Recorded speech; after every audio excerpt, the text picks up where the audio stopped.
Hey, I'm Alex, and welcome to Hallucination. If you love true horror stories, consider subscribing. It really helps the channel grow. The stories you'll hear are shared by our audience from Reddit, and to keep their original essence, I read them exactly as they were written. Before we begin, let me know in the comments, where in the world are you listening from? Also, check the timestamps in the comments for story titles and easy navigation. Now, let's dive into the darkness.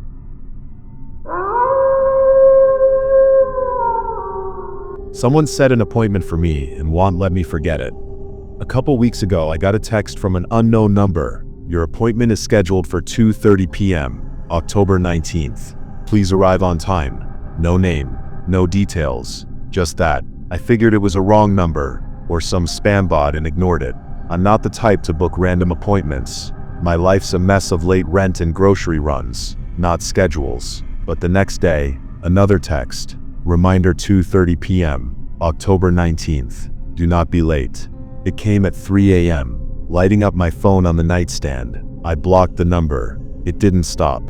The text kept coming, every day, from different numbers. Burner phones maybe, or spoofed lines.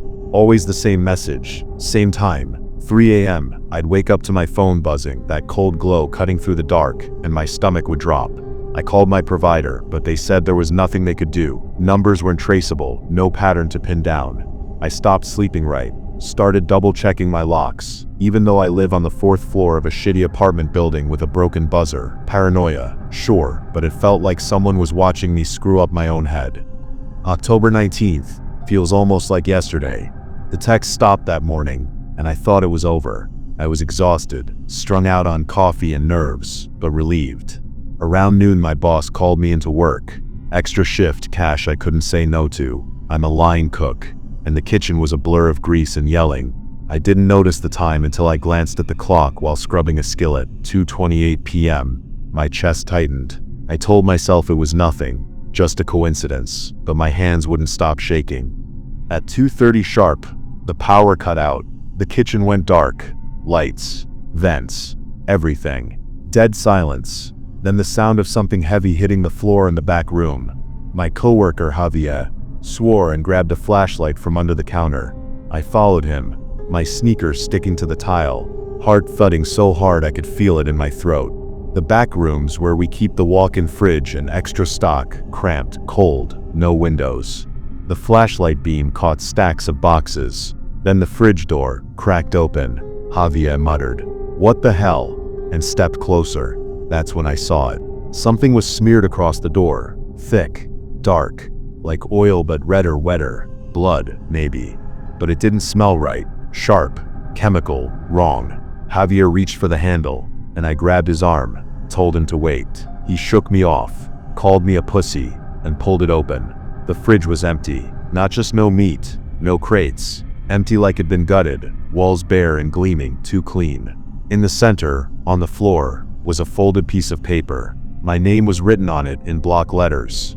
Javier laughed, nervous, and said, "Someone's fucking with you, man." I didn't touch it. I couldn't. My legs felt like they were sinking into the floor, and every breath tasted sour. He picked it up, unfolded it, and his face changed, went slack, pale, like he'd forgotten how to blink. He dropped it and bolted, didn't say a word, just ran. I should left too, but I looked. It was a photo of me taken from above, like a security camera shot, standing in my kitchen at home. I was holding a knife, staring at the counter, but I don't remember it. I don't own a knife like that. Long, serrated, stained, written across the bottom, in the same block letters. You were late. The power kicked back on then, and the fridge was normal again. Stocked, cluttered, no blood, no paper. I stumbled out, told my boss I was sick, and left. Javier didn't come back either. His phone's off, and no one's seen him. I got home, checked every corner, found nothing. But my kitchen counter had a fresh scratch, deep, like something sharp had dragged across it. I haven't slept. I keep hearing footsteps above my apartment, slow and deliberate, even though I'm on the top floor. My phone buzzed at 3 a.m. again. Rescheduled, April 6th, 2:30 p.m. Be on time. That's today. It's 1:45 p.m. now. I'm sitting here typing this because I don't know what else to do. I can hear someone moving upstairs again, pacing, stopping right over my head. My hands are cold and my stomach's a knot. I don't know what's coming at 2:30, but I know I can't run from it. If I don't post again, check the news. Look for me, please.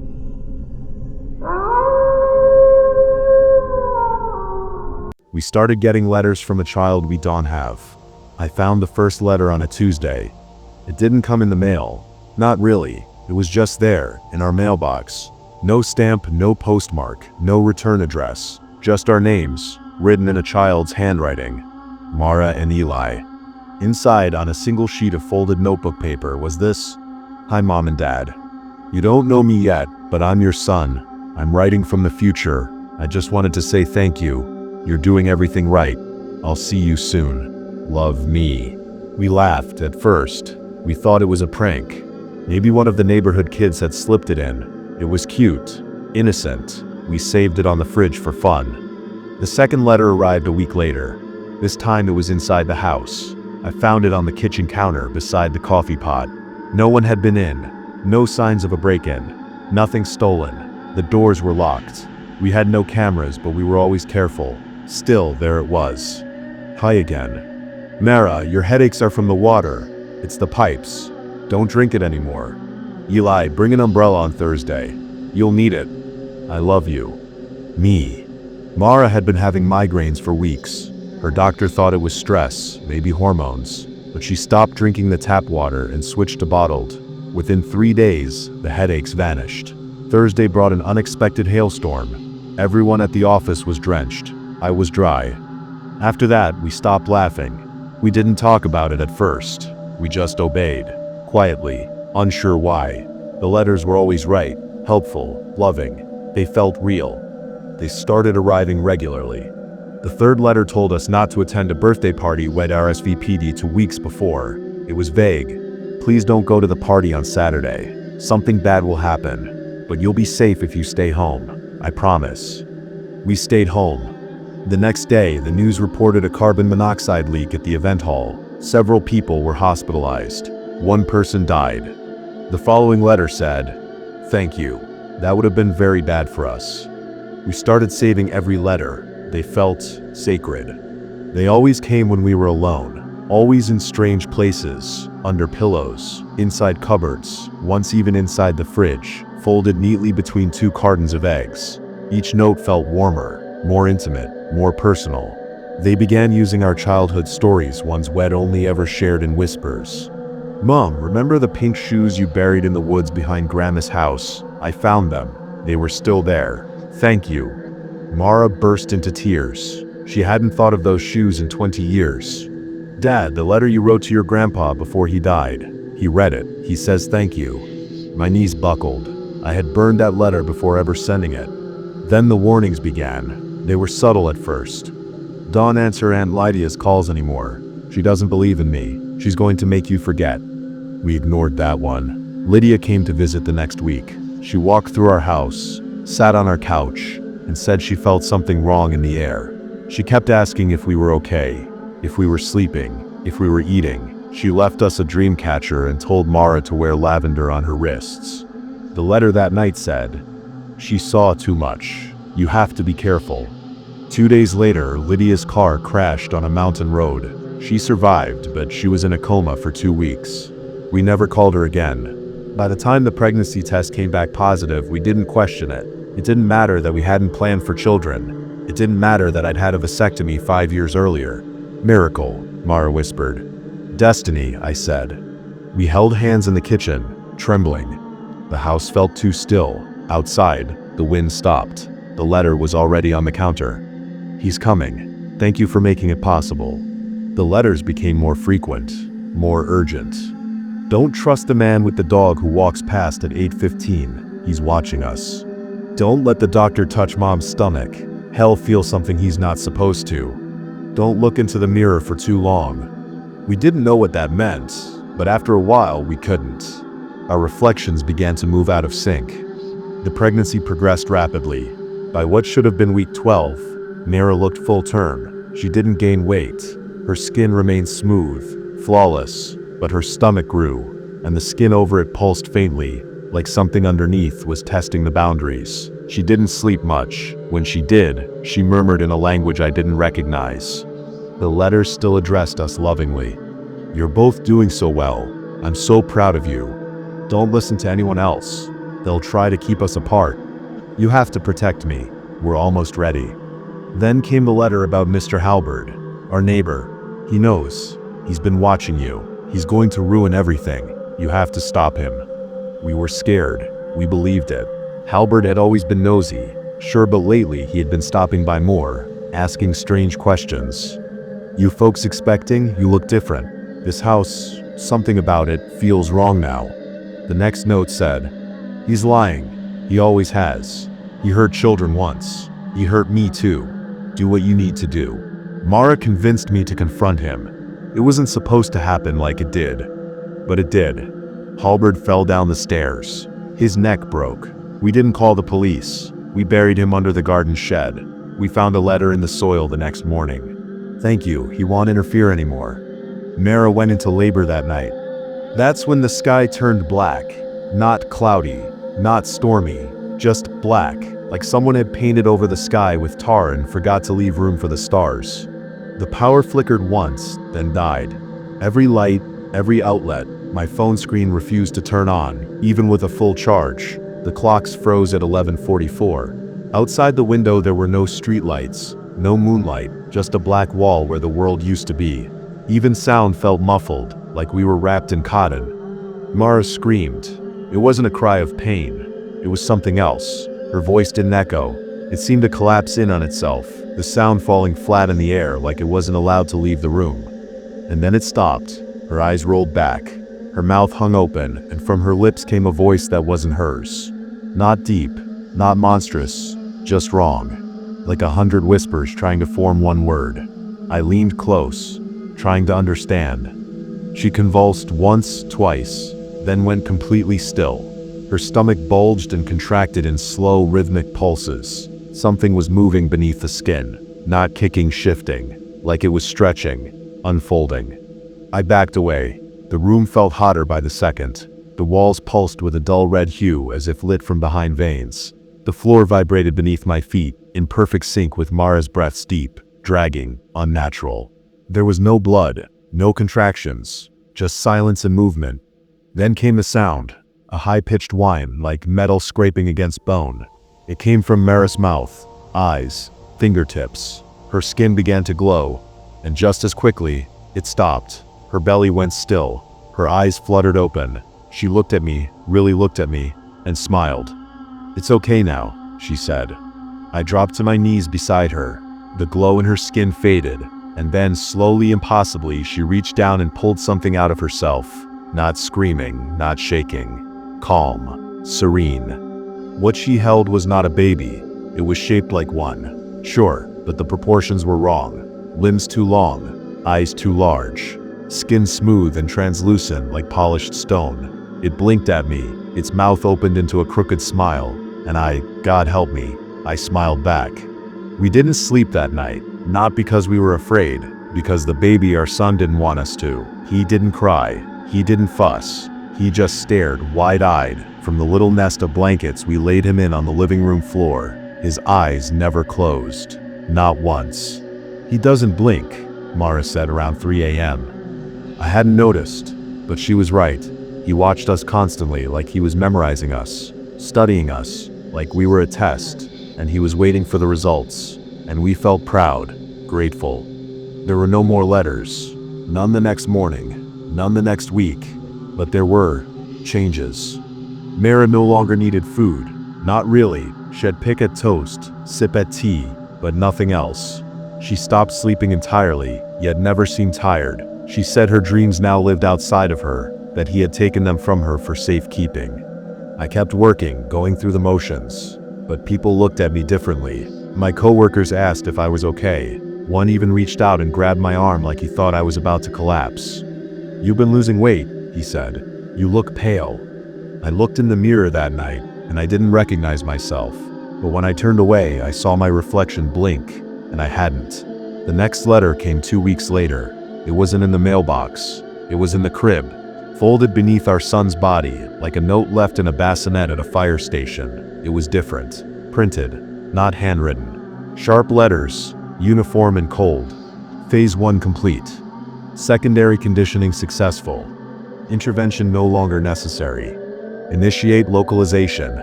We didn't understand what it meant until the dream started. Not for us, for others. We got a call from a friend in New York. Terrified. She said she dreamed of us, but not how we are. She saw us in a house with no windows, holding something that looked like a child, but wasn't, smiling, rocking it, singing lullabies in a language she couldn't understand. She woke up crying, then the dream spread. Relatives, co-workers, strangers, people messaged us, confused, disturbed. We saw you.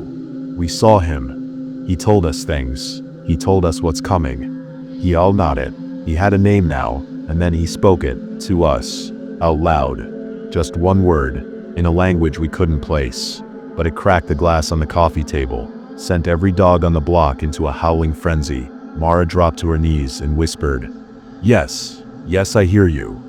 The house felt smaller after that, warmer. The walls pulsed slightly, like lungs. The lights no longer worked, but we didn't need them. Everything inside glowed softly, like it had its own hidden sun. I stopped going to work. I couldn't remember what my job had been anyway. Mara spent all day with him, cradling him, speaking to him in strange murmurs. Her head tilted like she was listening to music I couldn't hear. Sometimes she'd hum, not a lullaby, but something more primal, like static turned into a melody. I started finding drawings on the walls, childlike scribbles at first, then more complex. Circles within circles, jagged geometry, sharp lines forming impossible angles. I tried to wipe them off. They wouldn't smudge. They were drawn in something that wasn't ink. I woke one morning to find a spiral traced on my chest in fine red lines. Not a wound, more like a tattoo that had always been there. That's when I knew he'd started using me too. The next letter didn't come on paper. It came through the radio. The kitchen radio hadn't worked since the blackout, but it turned on by itself at 2:17 a.m., white noise, at first, then a child's voice. "You've both done beautifully. It's almost time. Please make room. Others are coming." The sound looped once, then the radio exploded. It started raining the next day. Black rain, thick and slow like oil. It didn't splash. It stuck. The sky above us had not returned. There was no sun. No clouds, just that awful velvet void, like we lived beneath a blanket that didn't want to be removed. I tried to call my brother.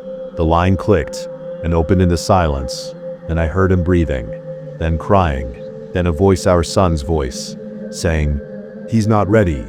Mara was ready. She started setting up the house, rearranging the furniture. She said they needed a nursery, not for him, for them.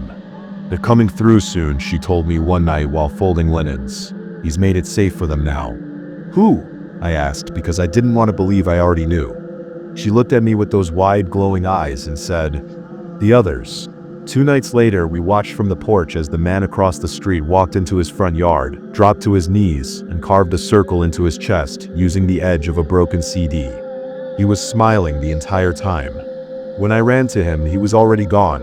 But on his shirt, written in something that might have been blood or something worse, was one word: ready. We stopped getting mail. No trucks came down the street anymore. No deliveries. No neighbors. The homes around us went dark, one by one. Some remained standing, shadows behind their windows. Others collapsed in on themselves overnight, like paper folding into ash. Still, we stayed, because he told us to. The house had changed. The doors no longer opened outward. Behind every door was another room of the house. The living room, the kitchen, the nursery. They had multiplied, endless variations of the same 3 places, looping deeper and deeper the more you opened. I once passed through 7 living rooms, before finding Mara again. She said it was better this way. We need room for everyone. The next letter was scratched into the inside of the refrigerator. He's almost ready to be born again. We didn't understand. He's already here, I whispered. No, Mara said gently. That was just the beginning. That night he changed. He grew.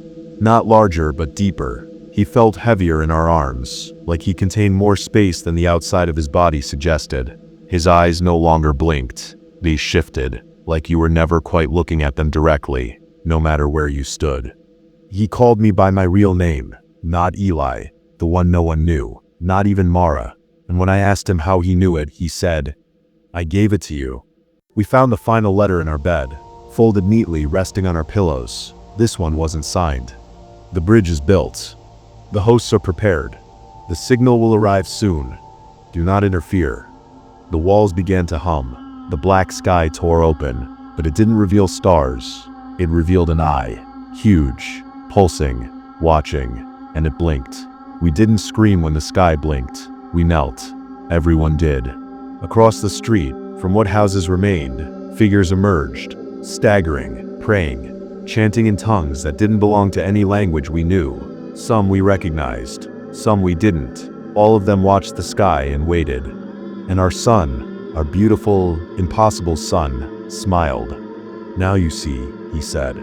He wasn't a child anymore, not in the way we understood. His body hadn't aged, but his presence filled the house like gravity. He bent the air. Light avoided him. Shadows bowed. "We didn't mean to help this," I told Mara. She didn't answer. She was no longer Mara. Not really. It started 3 nights ago. I found her standing in the hallway, tracing the spiral on her chest. She said it itched, said it moved when she looked away. She whispered that Shed started dreaming of herself from the outside, watching her own body carry out instructions she hadn't consciously heard. She didn't fight it. I think a part of her had been gone for weeks. And now, there was no more denying it. The air crackled with electricity. The ground shook in pulses. The eye in the sky blinked once more. Then the letter appeared. Not in the house. In my mind. A voice. Warm. Familiar. "You were never meant to survive me. Only to usher me in. The locks have been undone. The veil, rewritten. The shape of the world bent back to its origin. To me. I did not come to destroy your world. I came to replace it. You were the prayer, and now you are the silence that follows it. There will be no aftermath. No reckoning. Only continuity, in my shape, in my image. And then the names that come after yours are forgotten. Sleep now. The new world does not require your witness." I tried to scream, but my mouth no longer worked. I tried to run, but my legs were no longer mine. Mura turned to me one last time. She opened her mouth, and in our son's voice, she said, "We're already inside."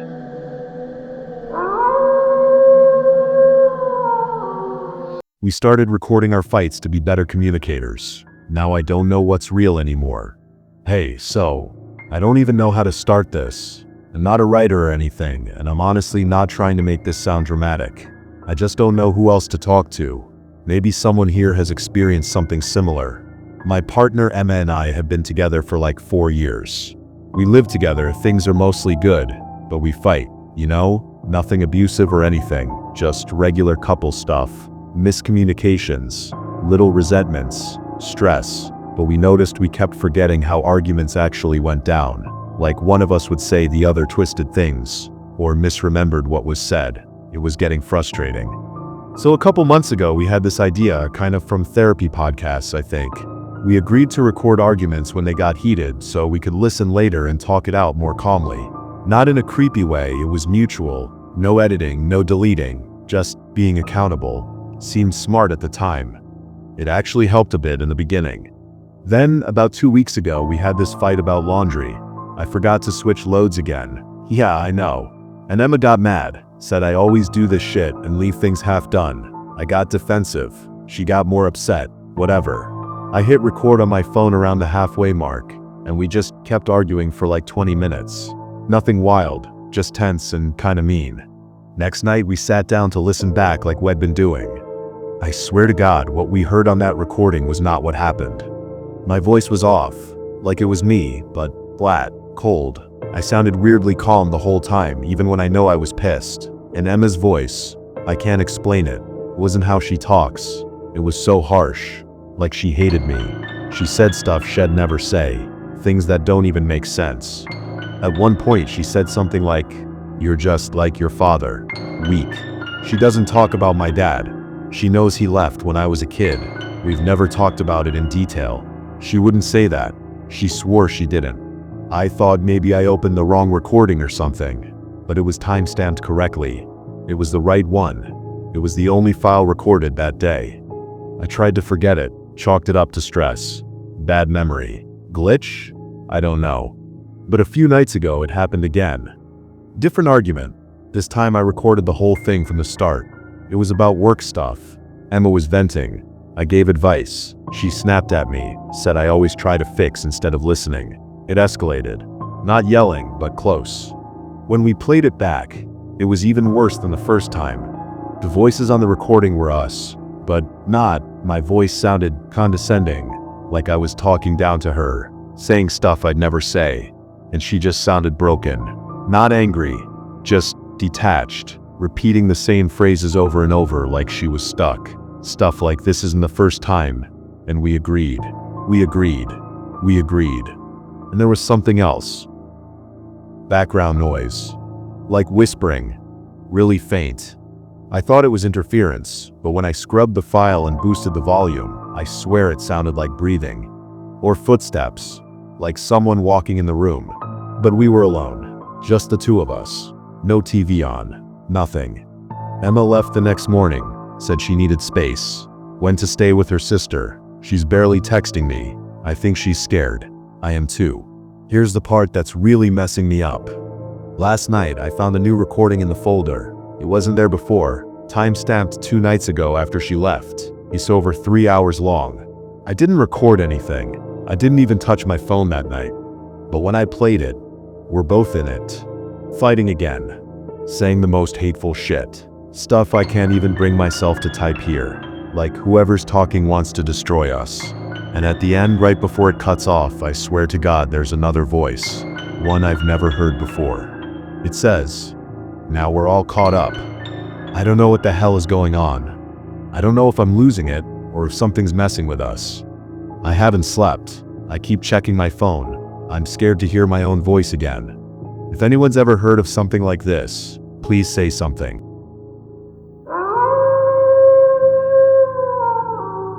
I want to forget the photo that scared me as a kid, but my visit to my uncle made me remember. I sometimes think about a photo I saw when I was a kid, a photo that used to terrify me. I can't quite remember what was in it anymore, but the fear it stirred in me was so real, so sharp, that even now, years later, a flicker of unease returns whenever I try to recall it. It's strange how something you can't even picture can still haunt you. One rainy afternoon, I visited my Uncle Ryan, who still lived alone at 42 in the same house he'd grown up in. The place had a quiet, museum-like stillness to it, full of untouched memories. I remembered hearing from our family about how his teenage girlfriend, Elise, had drowned during a summer trip when they were just 17. He never really dated anyone seriously after that. As we sat in his living room, sipping tea under the soft hum of a table lamp, I caught sight of an old photo album on the shelf. A chill passed through me, sudden and inexplicable. Something about the album tugged at a deep buried fear, like the feeling I got when I try to remember that photo from my childhood. It's not my uncle's girlfriend that was in the creepy photo, wasn't it? I mean, his girlfriend looked sweet and charming. As we finished our tea, Uncle stood up and carefully cut a tiny slice of the lemon cake we were eating. He placed it gently on a small floral plate, then opened the fridge and set it on the top shelf, right beside an old glass jar with dried roses inside. I watched, puzzled. "Saving some for later?" I asked lightly. Uncle smiled, but it didn't quite reach his eyes. "It's for Elise," he said softly. "She always loved lemon cake. I like to leave her a little something just in case she visits." His voice held no irony, just quiet conviction. I felt a strange tightness in my chest, and that old forgotten fear stirred again, like something just out of sight was beginning to step closer. I stood and stretched. "Mind if I look around? I haven't seen the house for years," I said, forcing a casual tone. Uncle nodded, gesturing vaguely down the hallway. "Of course. Go ahead." I stepped into one of the newly painted rooms, a quiet, softly lit space with pale green walls and a fresh scent from the polished floorboards. I wandered toward the window. As I looked out, my breath caught in my throat. Someone quickly showed up in front of me from outside the window. Its head tilted slightly, and it was smiling, but there was something wrong with the smile. It was too wide, too fixed, like it didn't belong to a living person. I blinked, and in that split second, the figure was gone. I backed away from the window quickly, heart thudding. What makes it more disturbing was the fact that I'm in the second floor. I hurried back to the living room, trying to keep my voice steady. "Uncle, I just remembered I've got to head out." I totally lost track of time. Uncle looked up from his chair, surprised and a little hurt. "Already? You just got here. Stay for dinner, at least." I was going to make Elise's favorite stew. That name again. My skin prickled. "Next time, I promise," I said, grabbing my bag and slipping on my coat with shaky hands. A week passed, and the image of the smiling figure refused to leave my mind. Sleep came in fits, my dreams flickering with half-formed faces and waterlogged whispers. Eventually, I gave in to the pull of the past and called my mom one quiet evening. "Hey," I said, trying to sound casual. "Do you remember that old maroon suitcase? The one that had Uncle Ryan's photos and sketches?" There was a pause on the other end. "That thing? It's in the attic, I think." "Why?" "I just want to look at something." My mom sighed, a soft rustle of worry in her voice. "That suitcase contains lots of valuable stuffs of your uncle. Just handle it with care." I promised her, "Oh, be careful with it." It was time to face whatever had been waiting in the dark corners of my memory. The attic smelled of dust and old wood, thick with the weight of forgotten years. I found the maroon suitcase tucked behind a stack of broken displays, dusty chest, and yellowed ripped magazines. My hands trembled slightly as I unlatched it, the metal clicks echoing in the stillness. Inside, the familiar scent of paper and charcoal greeted me. I sifted through them slowly, cautiously, until my fingers paused on a worn piece of cardstock tucked between 2 pages of a sketch pad. There it was. The photo. At first glance, it looked innocent, an old black and white snapshot of my uncle's backyard, taken from a window. But as I adjusted my eyes, I saw it. In the far corner of the image, half concealed in the shadows near the fence, was the same smiling woman I saw from the guest room window. Elise, the grotesque, rotting, drowned face of Elise. My breath caught, but I didn't look away. I turned the page in the sketchbook next to it, and my heart thudded loud in my chest. It was one of Uncle's drawings, rough, frantic lines in heavy pencil, a woman with a drowned, sunken face. But what made me gasp was her neck. It's long and impossibly stretched, reaching up along the side of a house, her face peeking through the second-story window, looking like a pale snake dipped in black mud. I suddenly understood. The fear I carried since childhood wasn't just from the photo, it was from seeing that face once before. Through the very same window when I was just a little girl, Elise had been watching over us.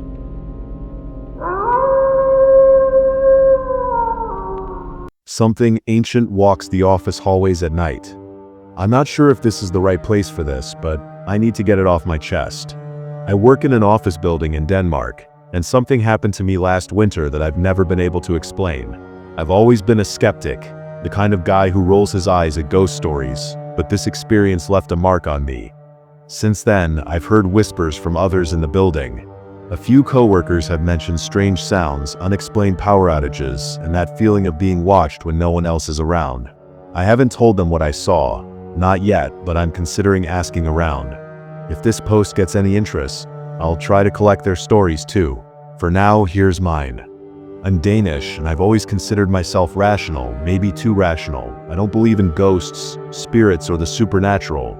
That stuff always felt childish to me. Scandinavian folklore with all its trolls and forest spirits and shadow creatures. Interesting, sure, but fiction. Fairy tales for long winters. I'm writing this because something happened to me last year that I can't explain. I've buried it deep, tried to forget, but it's still there, like a splinter in the back of my brain. And after overhearing others in the building whispering about weird sounds and feeling watched, I figured maybe I'm not crazy after all, or at least not alone. Let me start from the beginning. I work part-time as a student assistant for a small electronics firm based in Aarhus. It's nothing fancy, just a couple of engineers and me working on embedded systems and random prototypes. We rent one of many identical offices in a huge building just outside town. It's one of those commercial complexes where a dozen unrelated companies lease rooms along one long narrow hallway. There's a shared kitchen, some bathrooms in the middle, but otherwise it's all beige walls, gray carpet, and buzzing ceiling lights. The first weird experience happened not long after I started. I had just gotten used to the place and was pulling my first weekend shift to catch up on some testing. It was a Saturday night, mid-November, rainy, quiet, no one else in the building, just me and the whir of a soldering iron. I wrapped up sometime after 10 p.m. and stepped into the hallway to go home. It was pitch black. The motion sensors that normally turn the lights on didn't react. I stood there waving my hand like an idiot. Nothing. I checked my phone. Battery at 12%. Great. I turned on the flashlight and started walking. My footsteps were muffled by the thick carpet and the air smelled stale, like old paper and something metallic. About halfway down the hallway, I heard something behind me. Tap, tap, tap. I turned around fast. Nothing. Just darkness. I told myself it was probably the building settling. Old pipes. Maybe even a mouse. But something about it felt deliberate, slow, pacing. Then I passed one of the unused offices. Door cracked open, just a sliver. I froze.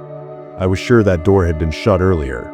I would noticed it had a cracked frosted window and the light from my phone hit it just right. Then I heard it.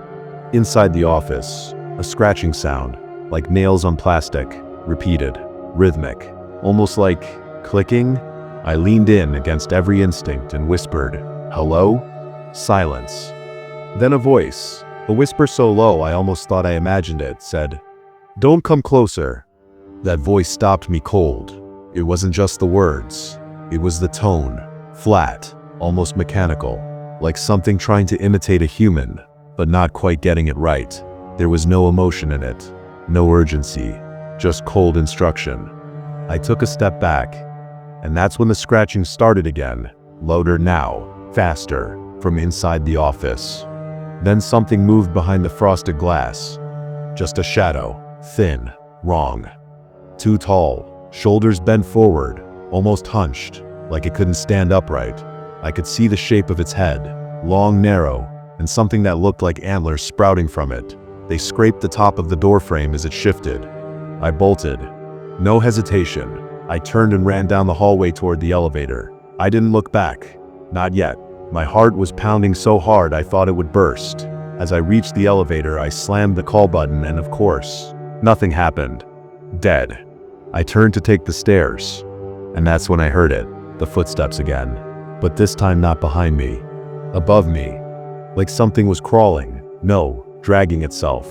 Along the ceiling. Slow. Scrape. Scrape. Tap. I sprinted down the stairwell. 3 floors.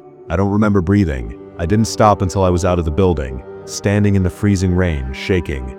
I told myself I was hallucinating, sleep-deprived, overworked. I didn't even tell my coworkers, just said I forgot my charger and left early. But I couldn't stop thinking about what I saw. That silhouette, the voice, the antlers. It nagged at me. So I started digging. It took a while, but I found something strange.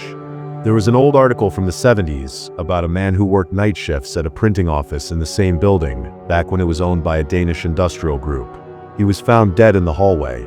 Cardiac arrest, they said. But the article mentioned one odd detail. The man appeared to have been crawling when he collapsed. Scratch marks were found along the walls and ceiling nearby, which investigators attributed to the movement of office furniture during the incident. Except no furniture had been moved. And the man's last known words, heard over a crackly landline call with his wife, "There's something here, and it has antlers." After reading that article, something clicked in the back of my mind. Not in a good way, more like a door unlocking inside a dark room. A door I didn't know was there. I started researching Scandinavian folklore, not the pop culture stuff, but the older, stranger stories. The ones whispered in isolated villages. The ones people don't put in children's books. That's when I found it. The Genganger. In most accounts, it's described as a restless spirit, a dead soul returning to punish the living. But in rare, more regional myths, especially from Jutland, it's said to change, to take a new form after years of wandering. Long limbs, gaunt body, twisted antlers, and worst of all, a voice that mimics speech, but has no soul behind it. They're not just ghosts. They're echoes, hollow imitations of people who died in suffering too violent or too sudden to move on. They don't haunt because they want revenge. They haunt because they've forgotten how to be anything else. In the hallway? Long, repetitive, mirror-like, a perfect trap. A place you can walk for minutes and still feel like you're in the same spot, just like the liminal woods described in those myths, but made from concrete and carpet instead of pine and moss. I think whatever I saw that night used to be someone, Maybe that printing office guy, maybe someone even older. But now it's stuck, looping the same territory, mimicking life, whispering warnings it doesn't understand itself. I haven't worked late since that night, won't even stay past sunset. But a couple of weeks ago I was leaving around 5 p.m. in the winter dusk and I passed by that same office door again. The one that had been cracked open. It was closed now, locked tight. But someone had scratched something into the wall just beside it. Not in pen, not with a knife. With fingernails. 6 deep, desperate gouges. Next to a single word. Hearer. Listens. Other people in the building have mentioned weird things too. Whispers. Lights flickering. That feeling like you're being watched, even when you're alone. I haven't shared this story with anyone there yet. I don't want to sound insane. But if anyone reading this has had something similar happen in this building or another, I want to hear it. Because whatever's walking that hallway after dark, it's still there. And I don't think it's done yet.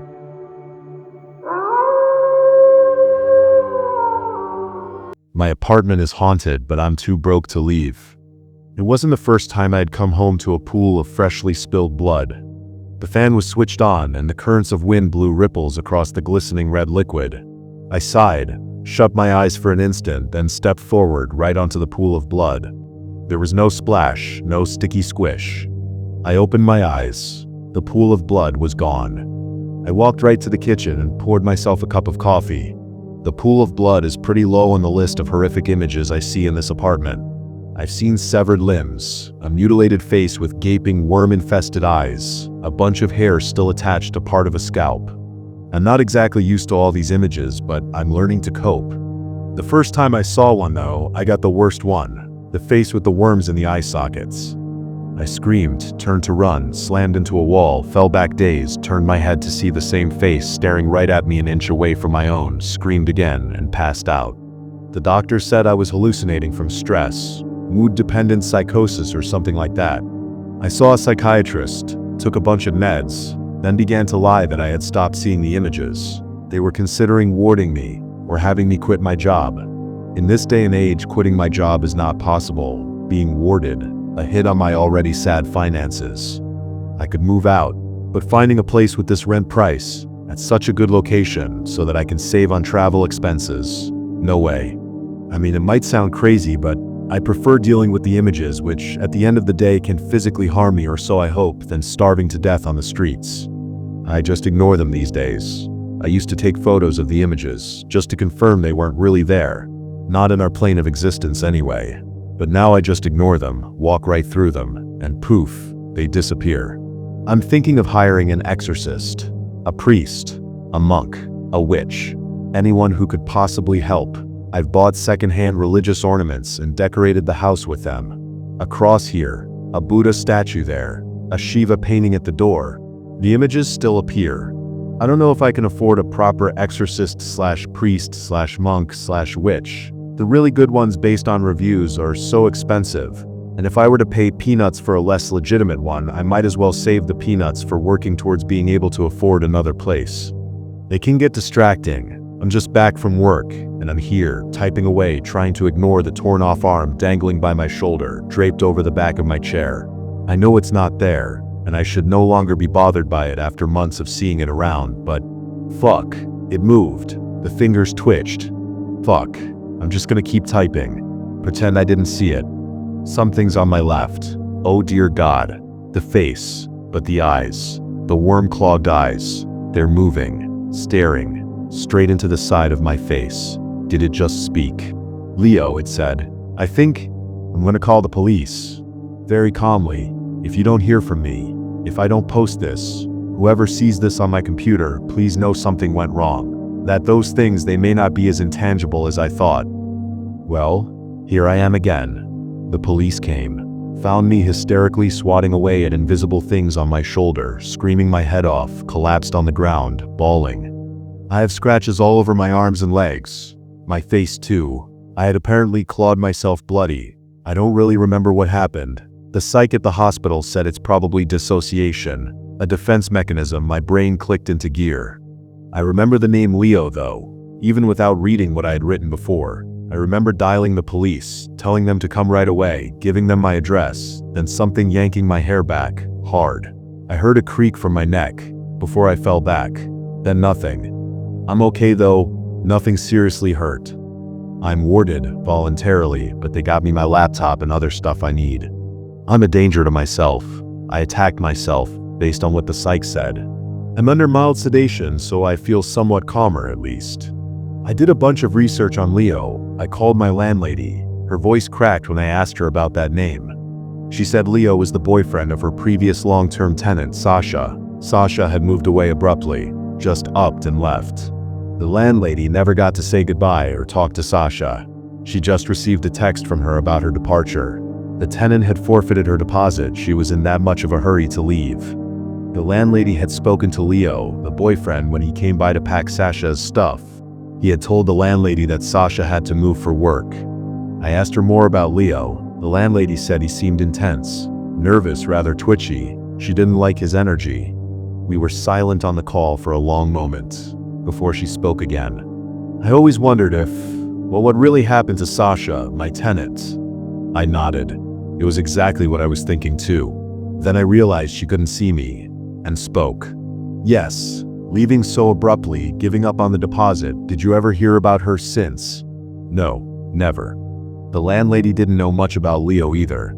Just saw him once when she was over to supervise the fixing of the kitchen plumbing, and when he came over to pack up Sasha's things. Well, Leo was surprisingly easy to find. I typed in his name and Sasha's, the location of our town, and boom. Saw his account. It was private. I made a fake account with a really pretty girl as a profile picture and requested to follow him. He accepted my request soon enough. I wanted to deceive him, build rapport over social media, build a friendship flirtatious thing for a while, then suss him out. But I was only going to be warded for 3 days, maybe 7 if I intentionally failed the evaluation at the end of the 3 days. But then I would miss more work and I could get fired. I had to figure out what was going on in that apartment before I had to go back. I could just move out, yes, but I would lose my deposit if I didn't finish my lease. I would also be homeless. I don't think I can afford to stay anywhere in this city with my pay. This apartment was rented to me at a crazily low price. For good reason, I realize, but still. I need my job.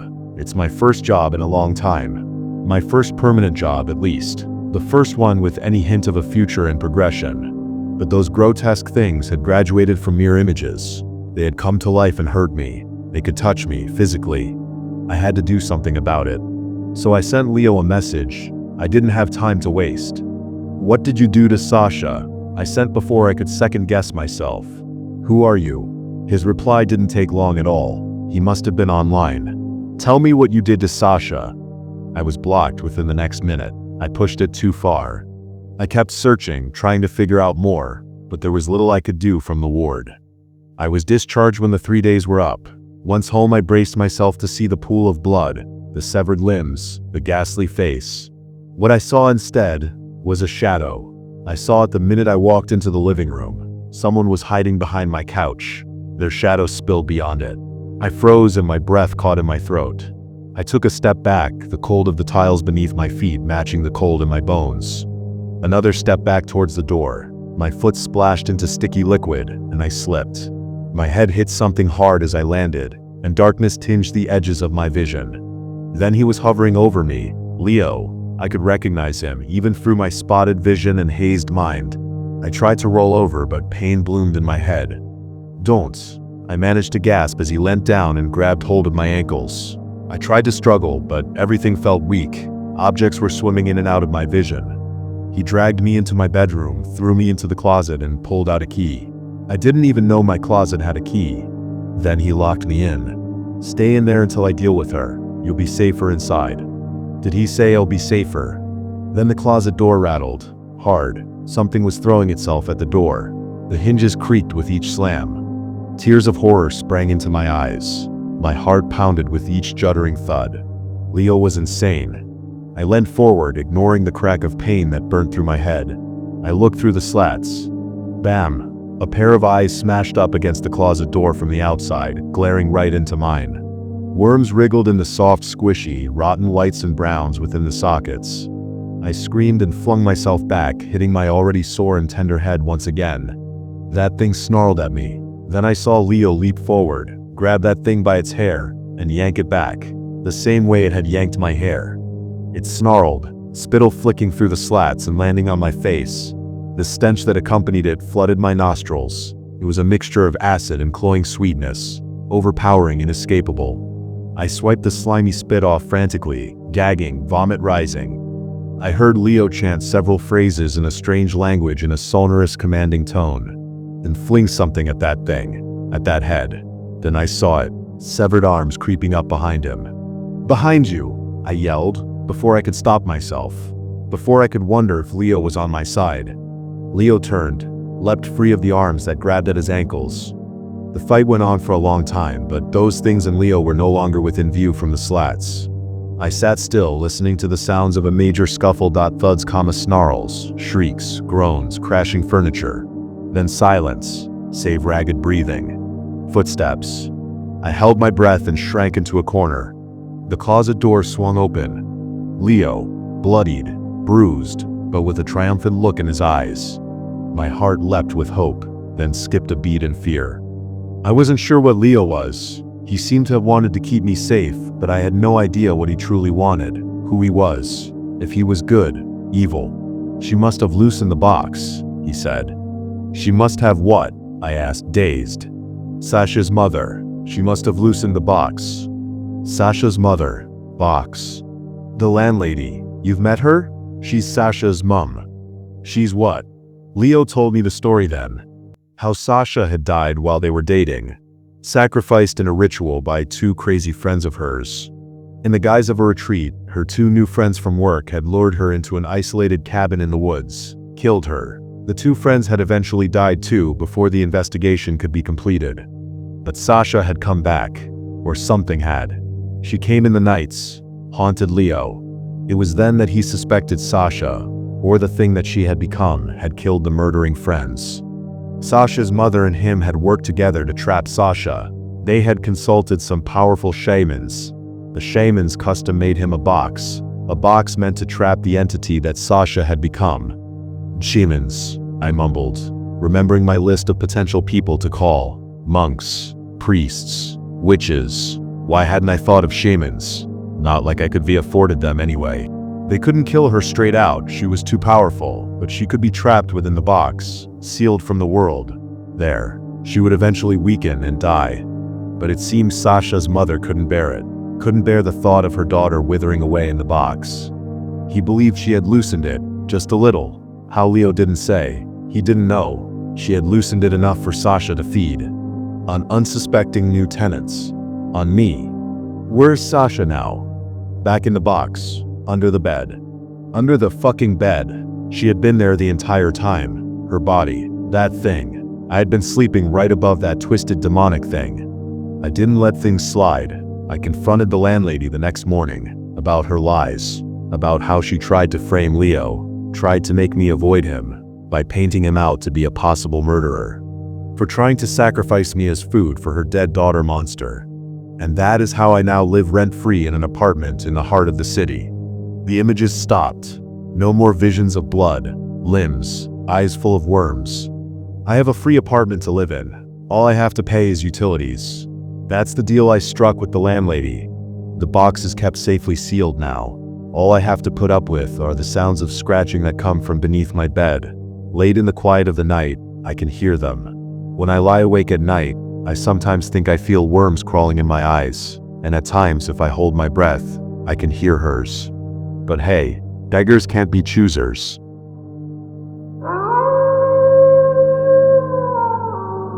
The job was simple: monitor the woman in room 6. She's been asleep for 42 days. I took the job because I needed quiet. I had just moved back into the city after a really bad year. Mia's breakup, job loss, a fire that took half of what I owned.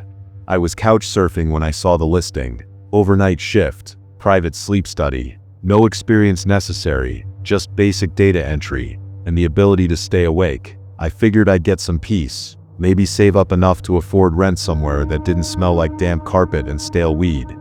The company was called Somnotech. I googled them. Not much came up. One old article in a university medical journal talking about experimental treatments in chronic sleep disorder recovery and a bare-bones website with a contact form. The building I was sent to looked more like an office for defunct insurance than a lab. Beige windowless buzzed me in through 2 locked doors. Everything inside was silent and clean. No logos, just halls that didn't echo. They gave me a laminated badge and walked me to observation room 6. It had 1 long window, a chair, 3 monitors, and a clipboard. That was it, beyond the glass. A white-walled room, padded corners, 1 hospital-style bed with a woman laying perfectly still on it, wires across her scalp, pulse oximeter, blood pressure cuff, breathing tubes. The usual, the kind of image you'd see in a medical drama. Her name was Marla, that's all they told me. She's not in a coma, the lead technician, Dr. Ellis said. She's asleep. I asked how long. He said 42 days. That was when I almost walked out, but the pay was too good, and I told myself it was harmless. Just keep a log. Note her REM cycles. Don't go in the room. They emphasized that, over and over. Never enter the room. I asked what would happen if she woke up. Dr. Ellis paused for too long before he answered. That's not expected. That first night, nothing happened. She lay still, vitals normal.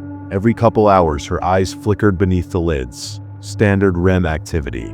Once, around 2:30 a.m., her hand twitched. I logged everything. I didn't sleep, didn't even look away much. Just sat and stared, drank vending machine coffee, and listened to the soft beep of monitors that never changed. It wasn't until the 3rd shift that she moved. Not much, just shifted in bed, rolled slightly. Her breathing deepened. It's when I noticed something strange. The audio feed picked up sound from her room, but it was too clean. No background noise. No rustle of sheets. Just her breathing. Then she said something. A whisper. I hit replay. She'd said a name. My name. My full name. No one else at Somnotech knew it. I used an alias on the application, something I did out of habit after a few years of gig jobs. But what she said, what she mouthed, was my real name. The one I haven't used since I left home. I showed the recording to Dr. Ellis. He watched it, twice, without expression. It's likely a coincidence, he said. The dreaming brain replays fragments of memory. She may have seen you on the way in. She's been asleep for 6 weeks. She's responding. That's good. Keep documenting. He walked out before I could ask anything else. The next few nights, I tried to convince myself it was nothing. I told myself it was a coincidence, that it didn't mean anything. But she kept saying it, night after night, just my name. Sometimes fast, sometimes slow. No sound, just the shape of it, over and over. Her mouth moving in that same rhythm. I stopped drinking the coffee, started staying stone cold sober for every shift. On the 23rd day, everything changed. At exactly 3:07 a.m., Marla sat up in bed. Her eyes were still closed. She turned her head slowly toward the camera in the top corner of the ceiling, and then, without hesitation, she pointed at it, at me. I didn't move, didn't breathe, just stared as she pointed, waited 5 long seconds, then laid back down. I radioed it in. She's dreaming about you, the tech on call said. That means it's working. What's working? No response. When I arrived the next night, I was given a new form to sign. It was labeled Phase 2 Observation Protocol. Most of it was boilerplate NDA language, but 2 lines stuck out. Observer must not leave the premises until Phase 2 is complete. Observer must report all subjective experiences, including dreams, during or between shifts. They were asking me to log my own sleep. When I pointed out that I wasn't supposed to be sleeping on shift, the night tech said, "You'll understand soon." Marla began crying on day 31. At first it was soft, then sobs, raw, broken, painful.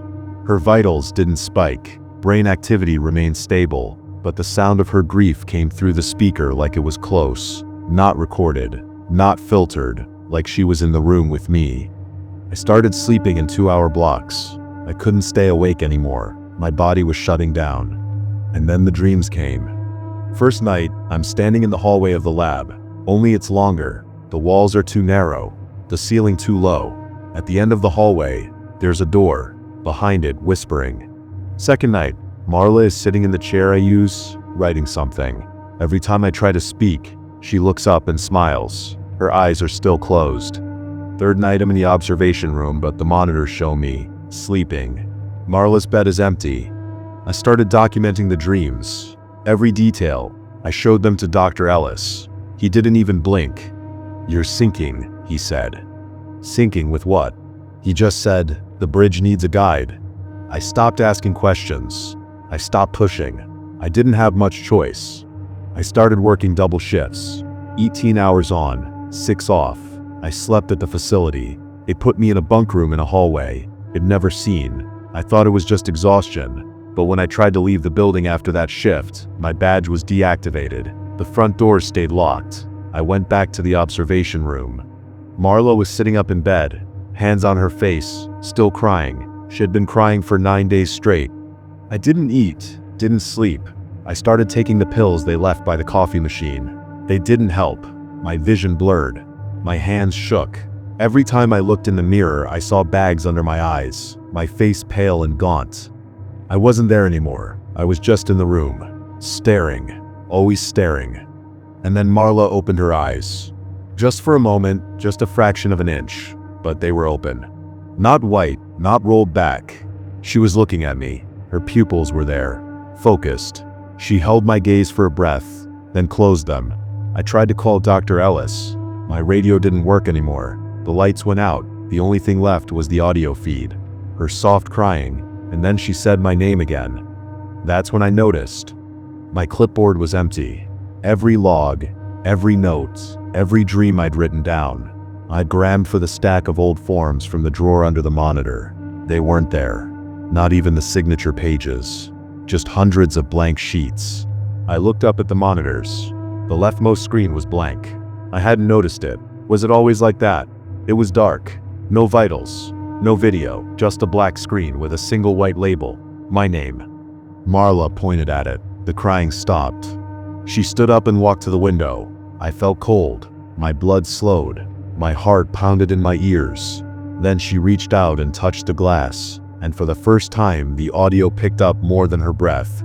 It picked up mine. I backed away, but there was nowhere to go. The door was locked. Marla stared at me through the window, and her expression changed. Her brow furrowed. Her mouth opened. I watched the shape of a question form on her lips. Suddenly I was in the room. Not the observation room. Her room. My hand touched the bed. Cold sheets. The air smelled sterile. There was one window. No monitors. I was on the other side of the glass. I was in the bed. I looked over the edge of the mattress and saw myself. I was sitting in the observation chair, writing on a clipboard. My eyes were open but blank. The rightmost monitor showed vitals, but they weren't Marla's. They were mine. My breathing, my heart rate. And on the leftmost monitor, just darkness. Marla stood in front of the window in the observation room and pointed at me. She mouthed something over and over again. Not my name. Not this time. I couldn't understand it. I tried to get up, to reach for her, but I couldn't move. She took one step back and turned toward the door. I heard it open. Someone walked in, someone I couldn't see. Marla said something else, and then walked out. The audio feed stayed active. I heard footsteps. A new set of footsteps. Heavier, slower, dragging, and then a new voice. It wasn't Marla's. It was mine. I tried to scream. The audio feed went dead. The next time I woke up, the observation room was dark. The silence was too deep. It felt like the building had been abandoned for years. I pulled the blanket off me. My legs were weak. My mouth tasted of copper. I stood up, slowly. The air was freezing. My breath came out in clouds. The window was dark. All the lights were off. But when I looked at the ground, I saw I wasn't standing on the floor. I was standing on glass. And on the other side, a new girl in the chair. Only she wasn't looking up at me. She was looking at me, straight on as if her world tilted at a different angle, as if she were seated upright in a room that existed sideways beneath mine. Her gaze didn't drift. Her neck didn't crane. She met my eyes like we were sitting across from each other, not separated by gravity and glass. I dropped to my knees, pressing my hands to the pane. She watched me, pale, shaking, eyes wide with fear. She looked like she'd been crying, like she'd seen something she didn't understand. I recognized myself in her face, but it wasn't me. It couldn't be. because behind her, on the far side of the darkened room, there was a figure standing in the corner. It was me, the other me, the one that sat in the chair. Its eyes were open and it was smiling, and on its lap an empty clipboard waiting to be filled. It's been 4 months since I arrived at Somnotech. I haven't slept in 3. I've written all of this down. I'm not sure how many times. I don't know how much is real. The girl in the chair doesn't look at me anymore. She stopped crying. She stopped moving. She's becoming like the other one, the smiling one, the one in the dark, the one who's waiting for its turn. I don't want to know what comes next. I don't think anyone does, but it doesn't matter what we want. All that matters is what it wants, and it's getting closer. I can hear it in the walls. I can feel it in my skin. I can see it in the reflection. And once that happens, there's only one thing left. One final step. One last phase. This isn't a dream. It's not even a nightmare. It's the thing waiting after. And we're already in it. We're all already asleep. And we don't even know it yet.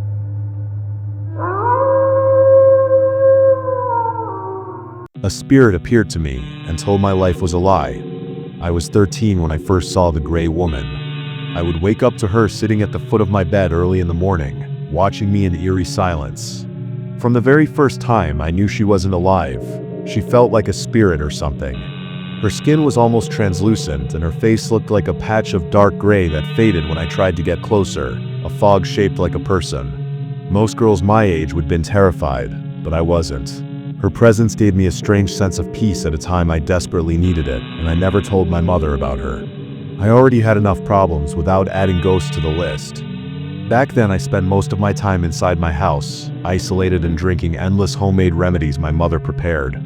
Worst of all, I had to endure the weekly head shaving she insisted on. I'd been diagnosed with an autoimmune disorder before I could even remember, and one of the side effects was constant hair loss, leaving my scalp patchy and bare. So, for as long as I can recall, she used to shave it all off, like a cancer patient going through chemo, but weekly. As you can imagine, after the diagnosis, my mother became quite protective. We lived on the outskirts of a small town, right next to the church where my father preached. Despite how serious my condition was, my parents never wanted to take me to the town's only hospital. My mother believed in natural healing, herbs, infusions, and daily prayer. School was rough. The other kids mocked my appearance behind my back, and I never really made any friends. As I moved through my teenage years, still mostly alone, the gray woman began appearing in my bed almost every morning. She became a quiet, near-constant presence. I knew she wasn't malicious. Her eyes looked more sorrowful than anything. Then one morning, I woke up and she wasn't at the foot of the bed. She was right next to me, face to face, her mouth close to my ear, and before vanishing like she always did, she finally spoke. "You are not sick." The next day, I was shaken. She had never spoken before. And not sick? I'd always been ill since birth, according to my mother. I was then 16, and I couldn't say I hadn't started questioning some elements of her story already, but why would she lie about something like that? The remedies she gave me were indeed odd. They were supposed to cure my nausea and pain, but only seemed to make things worse. What the gray woman said made me question it all even more. That afternoon, I helped my father clean the church for the next day's service, but my mind was somewhere else, stuck on her words and what they could possibly mean. That night at dinner, my mother kept asking what was wrong, why I was so quiet. When I told her it was nothing, she offered me one of her special blends to lift my mood. I said no, stood up from the table and walked to my room, catching the stunned look on both their faces. I needed answers. I needed to understand what the woman meant and hoped she would come back that night. And she did. She came again in the early morning, again with her mouth at my ear, and this time I saw clearly the shape of a bright red hair in the gray as she whispered something new. "Search the blue in the barn." The barn? We don't have a barn. That's all I could think about the next morning. Did I hear her right? Was this barn somewhere else? There were dozens of barns around here, and none of them were ours.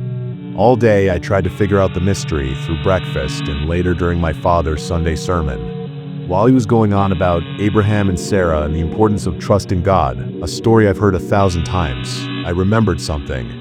This whole property was once a farm my father bought to build this church when he came to this town, in the year I was born. I recalled seeing some old photos of him, young and determined, hammering the first nails that would become our home. The older farm buildings were all torn down, except one that my father used as a storage room. Could it have once been a barn? That might explain why the woman appears. Maybe she lived here once. After the service, I sneaked in there. It was filled with cobwebs and completely dark. I had to bring a candle. No one had set foot there in a long time, except to dump old junk. The room was full of piles of paper, old suitcases, rusty tools, and broken appliances. I rummaged around for a while until I found something that felt important. It was a suitcase. A very pale blue, the kind that went out of fashion 30 years ago. Maybe this is the blue she talked about. Inside, there were dozens of old photos I'd never seen taken before I was born, back when my parents lived in another state. My mother rarely spoke about that time, and I assumed it had been difficult.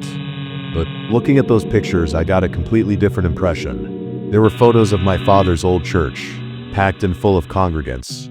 There were pictures of dinners, celebrations, services, a lively community. And in most of those photos, always close to my parents, was a young woman with red hair and a huge smile.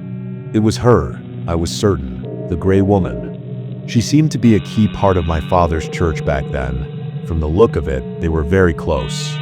There were photos of her helping him with Sunday sermons, even cooking with my mother in the house they used to live in. I was stunned. In one of the pictures, I found her name written, Harper. And in one of my father's old planners, I found a few phone numbers, mostly from people they probably cut ties long ago. Her name was written there too. I took the planner and went back home. My mother and father were still at the church. It was the perfect chance to make the call and maybe get some answers about who this Harper is and why she's here. It was an old number. It probably wouldn't work, but it was my best shot. I dialed. It rang and no one picked it up. Tried again. Nothing. Just as I was about to give up, a tired, curt woman's voice answered on the other end of the third try. "Who is it?" she asked. I said my name and told her I was looking for Harper. Only silence came for a few seconds. Then the voice returned. "I don't know what this prank is, but it's not funny. My daughter died a long time ago." "It's not a prank," I said, now realizing who I was talking to. "I think your daughter worked with my father and mother a long time ago. My father is a pastor, and I found some pictures with—" "Stop right there," she cut me off, her voice suddenly heavy with emotion. "Are you the daughter of Patrick?" "Yes, I am," I replied. "Of Patrick and Donna." "No, you are not," she shouted, startling me. Then silence again, followed by what sounded like quiet sobbing. "Let me tell you, my child," she came back, "the truth about who you are. I didn't eat dinner that night. I went straight to my room and locked the door. All I wanted was to fall asleep, hoping I'd see Harper one more time now that I knew the truth. But it took a while to fall asleep. The voice of the woman from the call kept echoing in my head. Her stories about how Harper had been one of my father's most loyal followers. About how they brought her into their home where she became a servant for both the church and the family. About how they used her to carry a child, since my mother couldn't have one. About how, after giving birth, Harper vanished completely, and my parents conveniently moved to a different state a week later. About how she was my real mother, but the gray woman didn't come that night. The one who woke me in the morning was my other mother, calling for me. A week had passed. It was time to shave my head again. Still groggy from a restless night, I followed her to the bathroom and stepped into the shower where our routine always took place. As she turned on the clippers in that messy, dimly lit bathroom, I found myself wondering why she does this. Why cut my hair? Why keep me sick? Even if what Harper said was true, I still didn't understand the reason. But as she started running the machine over my scalp, line by line, and I saw those nearly invisible strands of red hair falling, bright, unmistakably red, I started comparing them to her jet black hair. And I realized something. With my head shaved clean and kept on isolation, no one, at church, at the market, anywhere, would ever question whether I was truly her daughter. Her servant's ghost would be forever a ghost. And that thought alone sent a rage through me I'd never felt before. When she stepped out of the bathroom for a second to grab something, I opened the drawer and took a pair of scissors. And when she came near me to finish the shaving, I drove them into her neck with everything I had.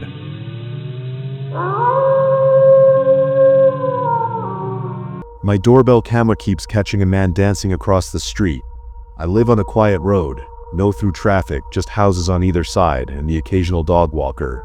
I bought a doorbell camera last month after a package went missing. Since then, it's mostly just recorded cats, wind, and the neighbor's teenage son sneaking back in after curfew. except for last Thursday night. At 3:12 a.m., the camera recorded motion across the street, a man, just standing there on the pavement facing my house. He wasn't doing anything, just still, arms hanging at his sides.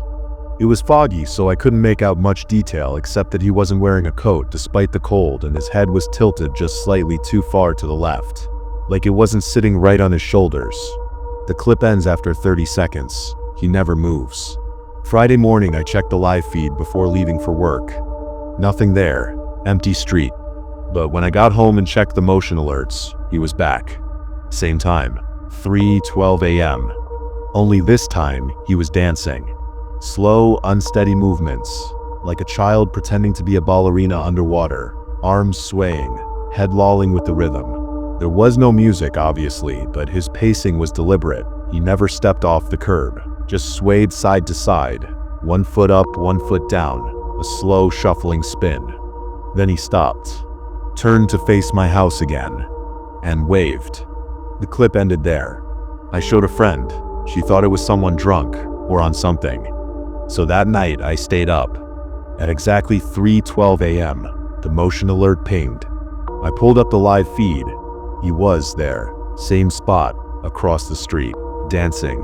Same slow, unsteady rhythm, arms swaying like dead weight, feet dragging as if the air around him was thick. Then he stopped and turned his back to the camera. He stood like that for maybe 10 seconds, still swaying slightly, then his neck cracked so loudly it was picked up through the microphone. I watched frozen as his head turned all the way around to face the camera. But his body didn't follow. Not at first. His head stared directly at me, upside down, mouth slack, eyes wide. He just stood like that, twisted and waiting. Then, slowly, his torso began to rotate, like something inside was pushing against the spine, turning it piece by piece until the rest of him matched his head. It didn't look human. It looked like a spider unfolding, joints bending wrong, movements sharp and snapping, like pulled tendons, trying to mimic choreography. Then he stood completely still and sprinted, straight at the camera. No build-up, no warning, just a sudden explosive sprint, arms flailing behind him, knees high, head forward like an animal that hadn't learned to walk upright.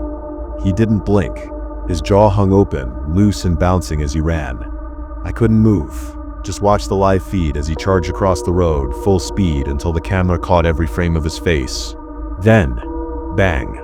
The feed cut out. Bang, bang, bang.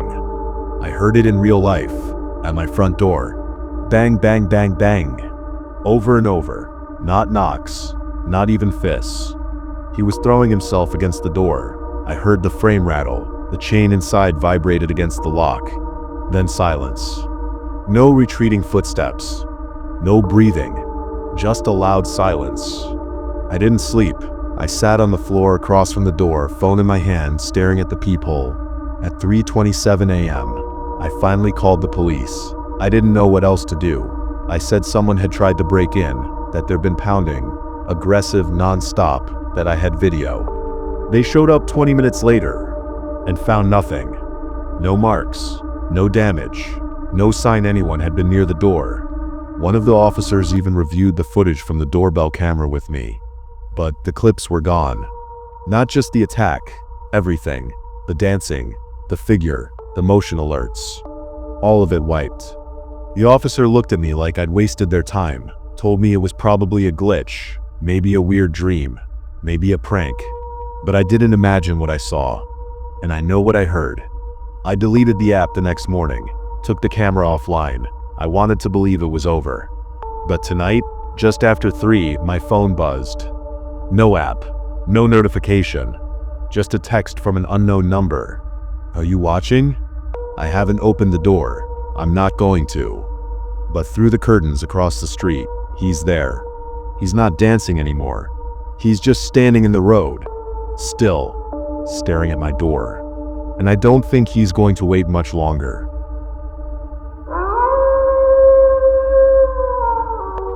I found something under a frozen lake that was only visible through the lens of a video camera. The discovery probably saved my life. How's it going out there, Super Sleuth? James shouted as I re-entered the cabin. Capture some new footage for me to review. Any new phantoms? Bacon sizzled under his half-sarcastic remark like a round of applause from a tiny invisible audience. I forced the front door closed against a powerful gust of cold wind. Breakfast smelled divine. Magnetized by the heavenly scent, I wandered into the kitchen without taking off my boots, leaving a trail of fresh snow across the floor. Nope, nothing to report. Same two phantoms, same sequence of events at the same time of day, 4 days in a row. I don't get it. I really don't, I replied, dragging a chair out from the glass-top table and plopping myself down, feeling a little defeated. Thanks again for letting me use your camera, honey. Being out of work is making me a little stir-crazy. This has been a good time killer, even if it's driving me up a fucking wall. James chuckled. Then he turned around, walked over to the table, and sat down opposite to me. I slid his handheld video camera across the glass. At the same time, he slid a hot plate of bacon and eggs towards me, food and technology nearly colliding as they passed each other. His lips curled into a wry, playful smile. Clearly, my fiancé garnered a bit of sadistic enjoyment out of seeing me so wound up. He thought it was cute. I, on the other hand, did not find his reaction to my frustration cute. Even if I was unnecessarily exasperated over the lake and its puzzle, I didn't think it would kill him to meet me emotionally halfway and share in my frustration. He could spare the empathy. I gave him the side eye as I thrust some scrambled eggs into my mouth. James saw my dismay and recalibrated. Look, Kaya, I know what you found out. There isn't as cut and dry as developing code, but wasn't that the point of taking a leave of absence? To give yourself some space out in the real world, develop other passions, self-realize. That job was making you miserable. It's going to be there when you're ready to go back too. Just, I don't know, enjoy the mystery. Stop looking at it like it's a problem that needs to be fixed. This has no deadline, sweetheart. None that I'm aware of. At least. He chuckled again, and my expression softened. I felt my cheeks flush from embarrassment. James was right. This phenomenon I accidentally discovered under the frozen surface of Lucid's Tier, a lake 2 minutes away by foot, was an unprecedented paranormal marvel. It wasn't some rebellious line of code that was refusing to bend to my will. I could stand to bask in the ambiguity of it all, accepting the possibility that I may never have a satisfying answer to the woman in the lake and her faceless killer. I met his gaze and a sigh billowed from my lips. Hey, you're right. Sorry for being so crotchety. James winked, and that forced a grin out of me. Briefly, we focused on breakfast, enjoying the inherent serenity of his cabin, tucked away from town at the edge of the northern wilderness. The quiet was undeniably nice, though I couldn't help but shatter it. You have to admit it's weird that I can't find any records of a woman hanging herself, I proclaimed. I mean, we know she didn't hang herself. It looks like the killer lifts her into a noose on the recordings, but there's no recorded deaths by hanging anywhere near Lucid's Tier. Sure, the library's records only go back so far, and if the death was ruled a suicide, there might not even be records to find. I guess the murder could be really old too. Or murders. Could be more than one. James interrupted, mouth still full of partially chewed egg, fragments spilling out as he spoke. I tilted my head, perplexed. What makes you say that? He spun an empty fork in small circles over his chest as he finished chewing, like he was doing an impression of a loading spinner on a slow computer. Well, I think you're getting too fixated on your initial impression. Might be worth taking an honest look at your assumptions. You know, maybe it's more than one murder. Maybe it's not related to the lake. If you're not finding anything, maybe you should expand your search parameters. I rocked back in my chair and considered his theory, letting breakfast settle as I thought. Yeah, I guess. That would be one hell of a coincidence, though. The lake is named Lucid's Tier, and it just happens to have some unrelated spectral woman being killed under the ice, reenacted at 9 a.m. sharp every day. What are the odds? He turned his head and peered out the kitchen window, beaming with a wistful smirk. Maybe you're right. Those are some crazy odds. That all occurred the morning of Sunday, April 6th. By the following afternoon, for better or worse, I would have some answers. James and I met 5 months before we moved out to that cabin together. The whirlwind romance, dating to engaged in less than 100 days, was completely unlike me. My life until that point had been algorithmic and protocolized. Everything by the book. James was the opposite, impulsive to a fault. I think that's what I found so attractive about him. You see, I've always despised messiness, both physical and emotional, and I had grown to assume order and predictability were the only tools to ward it off. James broke my understanding of that rule. Despite his devil-may-care approach to life, He wasn't messy. He made spontaneity look elegant, a handsome ball of controlled chaos. It was likely just the illusion of control upheld by his unflappable charisma, but at the time, his buoyancy seemed almost supernatural. So when he popped the question, I said yes. To hell with doing things by the book. One thing led to another. Before long, I found myself moving out of the city, putting my life on hold to follow James and his career into the frigid countryside. A few mornings after we arrived at the cabin, I discovered what I assumed was the spirit of a murdered woman under the ice. James headed off to work around 7. Naturally, I had already finished unpacking while he had barely started. Without heaps of code to attend to, I was painfully restless. I needed a task, so I took a crack at my soon-to-be husband's boxes. I convinced myself it was the wifely thing to do. If I'm honest though, I wasn't too preoccupied with being a picturesque homemaker. It was more that the clutter was giving me chest pains. I was about a quarter of the way through his belongings when I found a vintage video camera at the bottom of one box. A handheld black Samsung camcorder straight out of the late 90s. Time had weathered it terribly. Its chassis was littered with scratches and small dents. The poor thing looked like it had taken a handful of spins in a blender. To my pleasant surprise though, it still worked. Honestly, I don't know exactly what about the camera was so entrancing I could record a video with 10 times the quality using my smartphone, and yet the analog technology inspired me. I smiled, swiveling the camcorder around so my eyes could drink it in from every angle.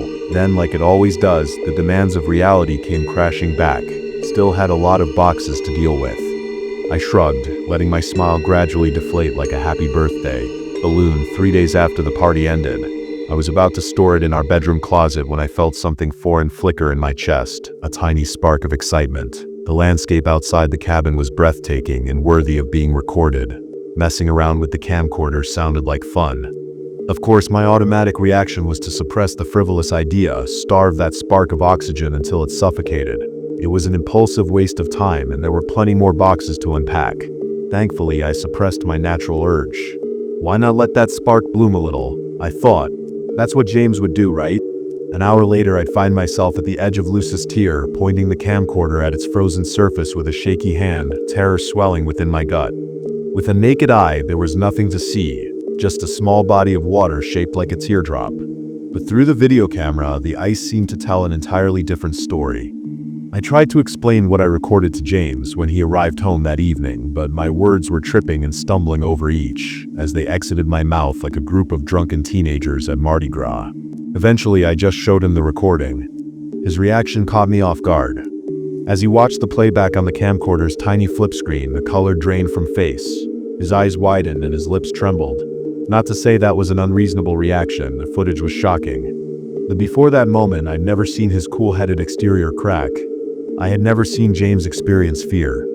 It started with 2 human-shaped smudges materializing on the surface of the lake in the bottom right-hand corner of the frame. I was standing about 10 feet from the lake's edge, surveying the landscape when it caught my attention. "Someone's under the ice," my brain screamed. I let the still recording camera fall to my side and ran over to help them. About 10 seconds passed, which is the time it took for me to come to terms with the fact that I could only see said trapped people with the lens of the camera.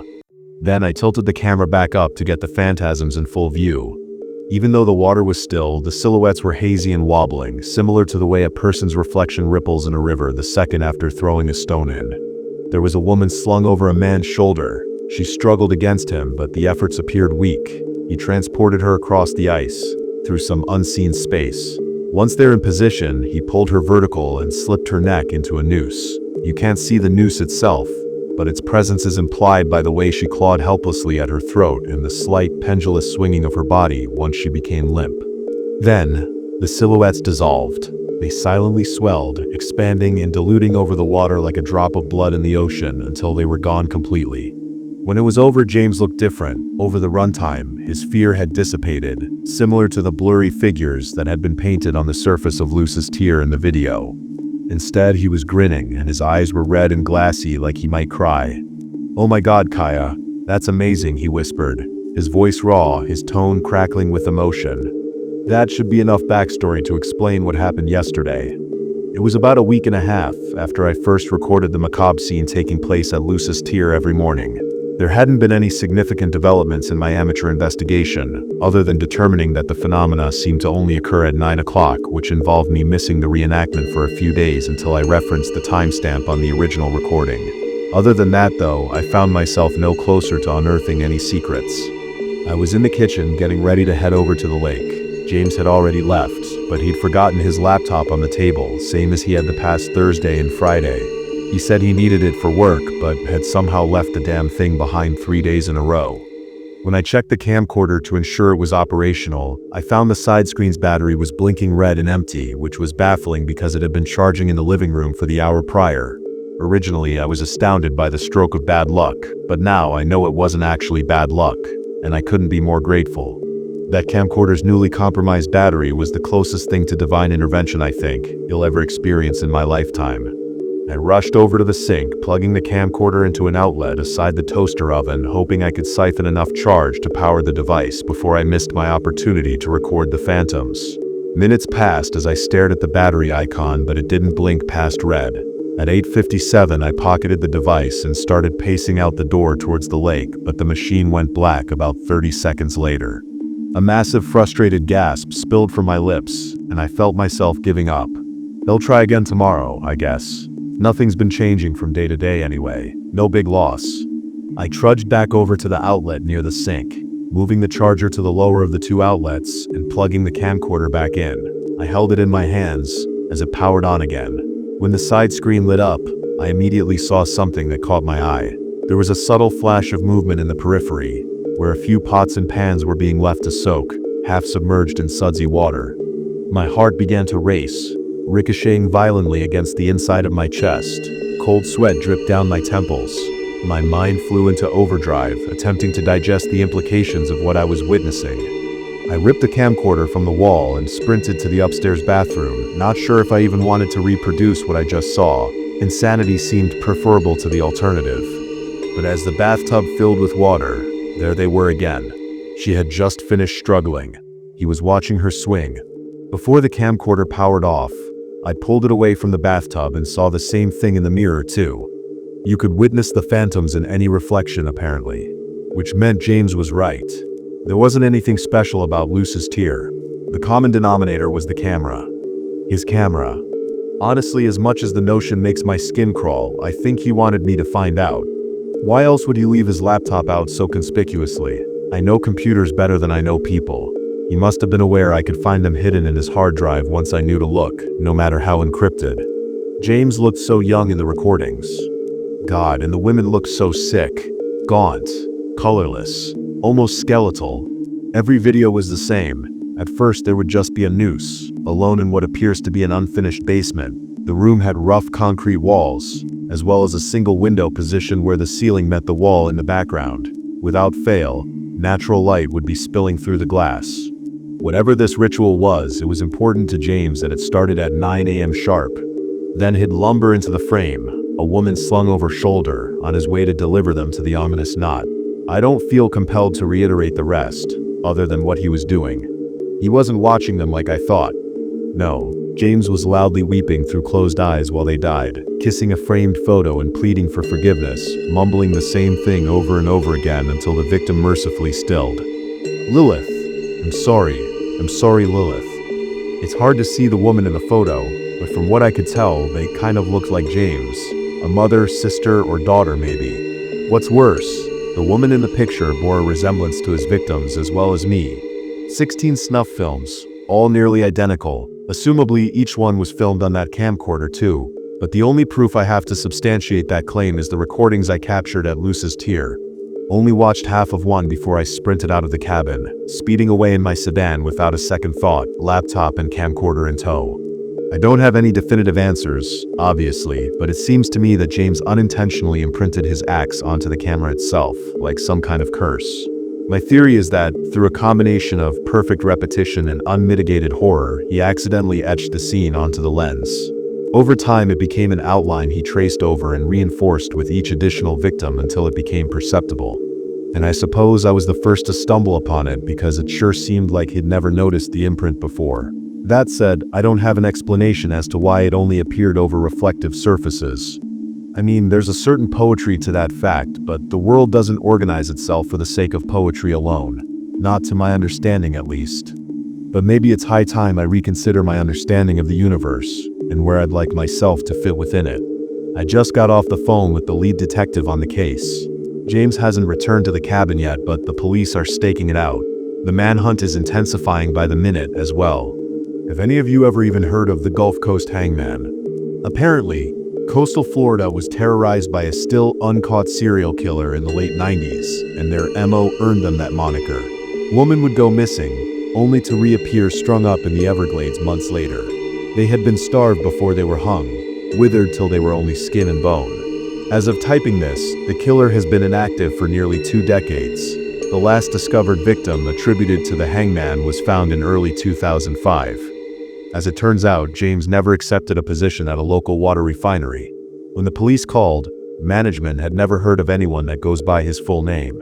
God knows what he had been doing from 7 to 5. To my absolute horror, the lead detective believes he may have been potentially starving a new victim nearby, since a 31-year-old woman was reported missing 3 days after we arrived at the cabin. I'm staying with my parents until I feel it's safe, 200 miles away from where the hangman and I first met.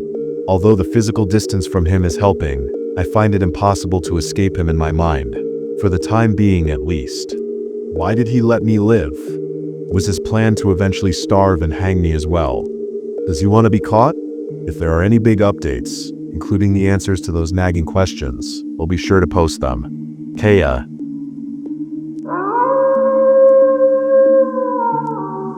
My grandmother died. I found something when cleaning out her attic. My grandmother always told me the story of the boy when I was growing up. I'm not sure why she ever shared it with me. It scared me to death and brought nightmares every time. It went something like this. The boy stood and straightened his jacket. It was a dirty shade of aquamarine, splattered with mud and frayed at the edges. He isn't sure why he still has the jacket, let alone why he still wears it, but it gives him a false sense of security now. He shudders at the thought of the jacket's history. The boy didn't realize it, but his off-brand sneakers are soaked in a deep scarlet paint that follows him as he walks away. He glides between buildings, keeping his movements confined to the shadows and darkness, and makes his way, well, anywhere. He did not plan ahead. He is uncertain about what comes next, but he does know that he needs to go. Go far away from where he was, where he had been. The boy tries to control his trembling hands. They're so cold, so unsteady. He's no use trying to stop the shaking. He stuffs his hands back into his jacket. He shudders at the thought of the jacket's history. Tap, tap, tap. He turns his head to the left, looking for the source of the noise. He looks to the right. He looks up. Rain. He zips up his jacket, pulls the hood up and over his head, and tightens the drawstrings. He needs a reprieve of the suffocating aquamarine. He shudders at the thought of the jacket's history. The only place he thinks to go is to the train, surrounded by faceless, nameless strangers. Yes, the train will be just fine. The rain is picking up now. A slow drizzle turns into a heavy rainfall, turns into a torrential downpour. He sticks to the edges of buildings, finding shelter under awnings and overhangs. Someone opens the door to a passing restaurant. The smell of warm food is intoxicating, but he is too nervous to be hungry, too shocked at what he had done. The boy keeps going, one foot in front of the other, head low, eyes down. He sees the train station up ahead. Only one right turn and then straight about 100 yards. He is almost there, to his escape. He sharply turns the corner. Hey, watch where you're going. The shock of hearing another voice stops the boy immediately. He isn't used to others speaking to him. He looks up. The girl is soaking wet, shivering. A skinny little thing clearly running away from her own problems, too. Maybe they aren't so different. He considers her for a moment. Here, the boy unzips the jacket, eager to get rid of the wretched thing. He hurriedly hands it over to the girl, looking behind her at the boarding train. I can't take this. The girl shakes her head. Not when it's raining outside. You need it. Take it. He looks at the girl, and then at the jacket. A silent plea dances in his eyes, begging her to take the jacket and relieve him of the memories. All right, he is still trembling. So is she, though. He noticed. The boy starts to walk past the girl, but she says one last thing. Hey, you got something on your shoes. The boy looks down and his eyes widen in horror. Without a second thought, he kicks off the shoes and throws them towards the girl. Take those too. The boy continues towards the train station, feeling free. Free of his past. What he had done. What he had to do. He boards the train. He finds a seat in the back.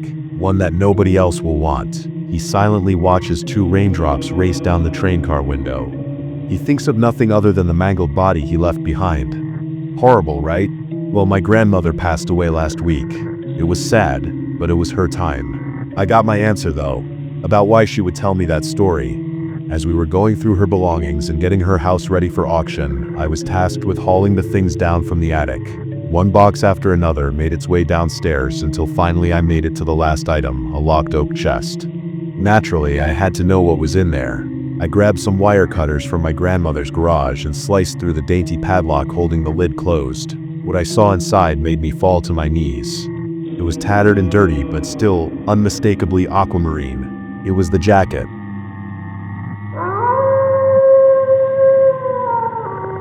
The choir of the hollow sky. As a devout Catholic, I had waited all my life for the rapture. When it finally came, I realized the falsehood of my God. It was 4 days ago now, though my perception of time has had a tendency to warp and distort lately, so it might have been longer ago. I sit here now, blinds closed and wooden boards nailed across the windows haphazardly. The only thing I have to accompany my thoughts now is this laptop and the static playing on my television 24/7. The internet doesn't work, but that's no surprise. It is the end of the world, after all. It happened on a Sunday of all days. God's rest day, the Sabbath, come to be bastardized by none other than the man himself. At least, that's what I think. I guess there's no way of telling if this truly is the work of God, but it sure isn't the work of the God I worshipped. As any respectable man, I had spent my Sunday inside the comfort of my own home. I had some leftovers from last night's dinner, which I shared with my Swiss Shepherd Lily. As I did the dishes, she opened the back door by herself and played in the yard, jolly as can be. We were happy. We were safe. Until the angelic songs of heaven thundered across the sky. The song was beautiful, even if it was the most simple sound possible. One low rumbling note from inhumanly beautiful male vocal cords. The sky peeled back, like a fresh cut from a scalpel, revealing precious golden light from up above. Not the soft, warm light of an artist's depiction of heaven. This light was raw, searing, and awe-inspiring all at once. It beamed out in all directions, outshining the summer sun and tearing back further. The fabric of the world came undone at the seams right before my eyes. The low note droned on, beautifully deep, reverberating through my very bones. My hands trembled as I set the last dish down. After all this time and devotion, I was afraid. I feared what was to come. Lily barked and I turned toward the back door. Through the narrow window above the sink, I saw it. My breath caught in my throat as I saw creatures of divine golden light fly down from the tier in the sky. It was unlike anything I had ever seen, unlike anything I had ever even imagined, and one was coming for me. Lily barked at the things and her ears pinned back as if glued to her head. Without thinking, I stumbled toward the back door and flung it open, my heart pounding in my chest. Inside, now, I yelled at Lily, my voice lost beneath the omnipresent hum of the celestial choir. Even so, dogs' ears are far better than humans, so Lily jumped inside without a second thought, tail tucked tight between her hind legs. I dared not look at the thing now descending into my garden, so I slammed the door shut and locked it, my breath coming in ragged gasps. Seeing outside my front windows was impossible. You know how in the summer, the street reflects the sun's light when it gets really bright. It was like that, only amplified 1,000-fold.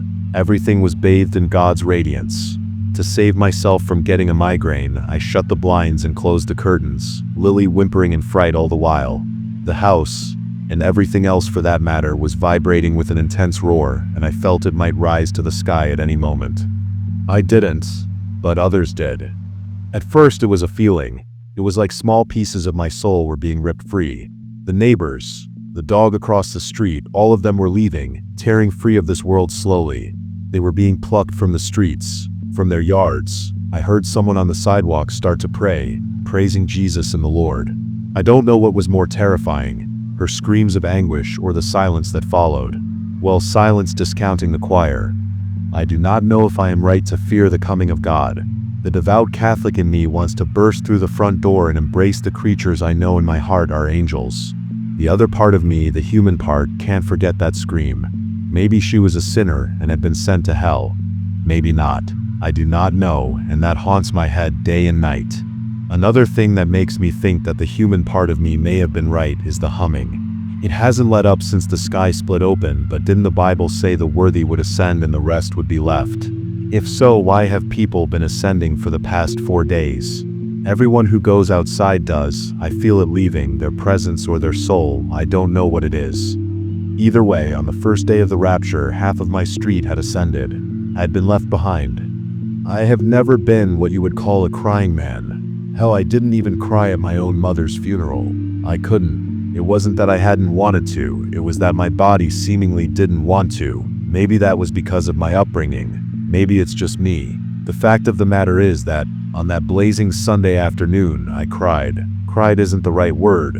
I wept uncontrollably for hours. Late into the night, Lily licked the tears and snot off my face, probably trying to comfort me. I appreciated the sentiment, but a face full of saliva wasn't helping. She stayed by my side through all of it. Of course she did. She was the most loyal dog I could have ever wished for. I fell asleep with my head on her belly, the rhythmic up and down motion of her breathing soothing me to a restless, dreamless sleep. I awoke alone the next morning. The humming still vibrated the walls of my home, so there wasn't even the slightest doubt in my mind that last night's events had been real. I sighed, then closed my eyes. I whispered a quiet prayer to myself, then went to the kitchen. Lily sat calmly next to her empty bowls of food and water. I cursed myself for having forgotten, though I supposed I could cut myself some slack given the circumstances. Filling up her bowl of food, I let my thoughts drift to the choir outside. Had their pitch changed? Maybe I was just imagining it. Not for the first time, I considered going outside, then thought better of it. It was the end of the world, and here I stood, feeding my dog. Almighty God, please, I beg you, forgive me. I can't come. I can't.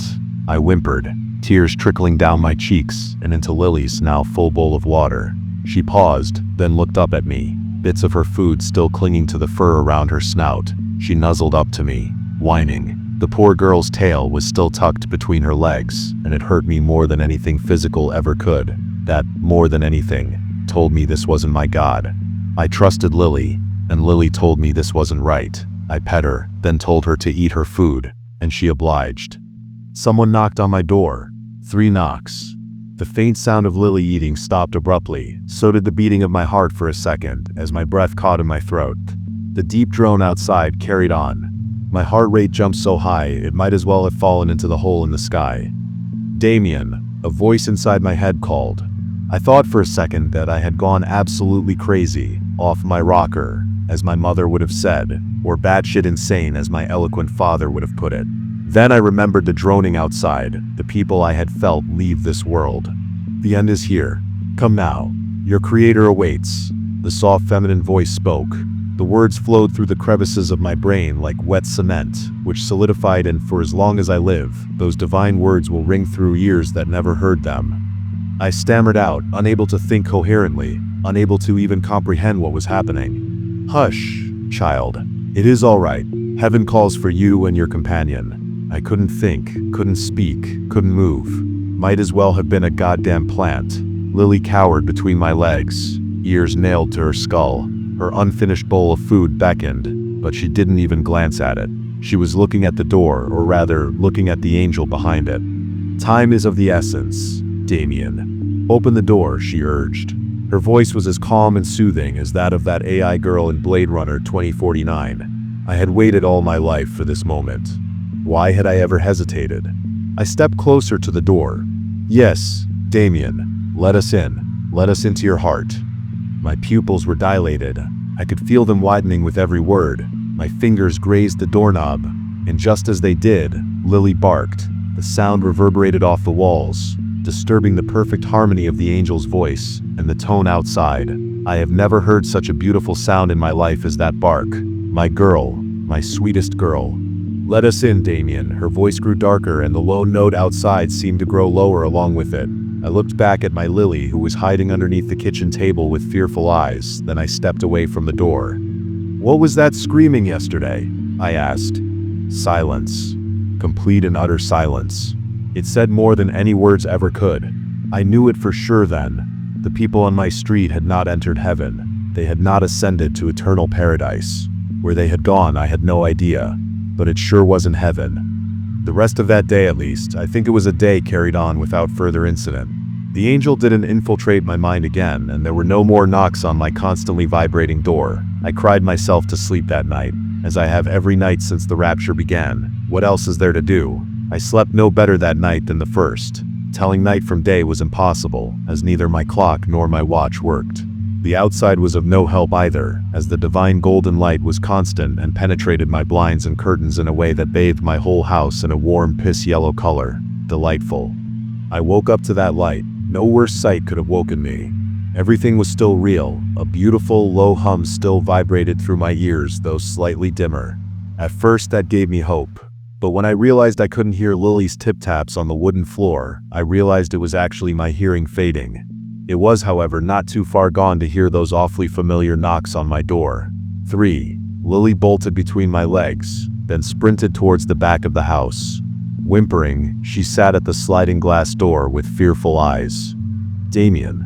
Though my hearing had faded, that word shot through my mind as crystal clear now as they had the day before. Of course, that had nothing to do with my hearing and everything to do with the fact that the words were being injected into my mind like medicine through a syringe. "Go away," I shouted at the top of my lungs. Lily barked in a "yeah, what that guy said" kind of way, though she only pushed herself against the sliding glass door harder. "Come, Damien. Your creator calls for you," she spoke. Her voice was lower than the day before, though it was still beyond beautiful. It lured me in, and I finally knew how fish felt when they were reeled up by fishermen at sea. "Leave," I screamed. "That's not my God." I said your creator, Damien, not your God. I had been ready for many responses. Denial, begging, but that was something else entirely. It took the breath from my lungs and the words off the tip of my tongue better than any punch ever could. I had prayed so often, wished for the rapture, wished for the Lord to take me into his halls. I had prayed for salvation so often, but I never thought to ask from who. It left me alone after that. I haven't heard it since, at least, so I assume it's gone. Apart from the ever fainter humming, everything has been quiet since then. Though I admit that's probably because I'm going deaf at record speed. I didn't hear Lily's food clang into her bowl like I usually do.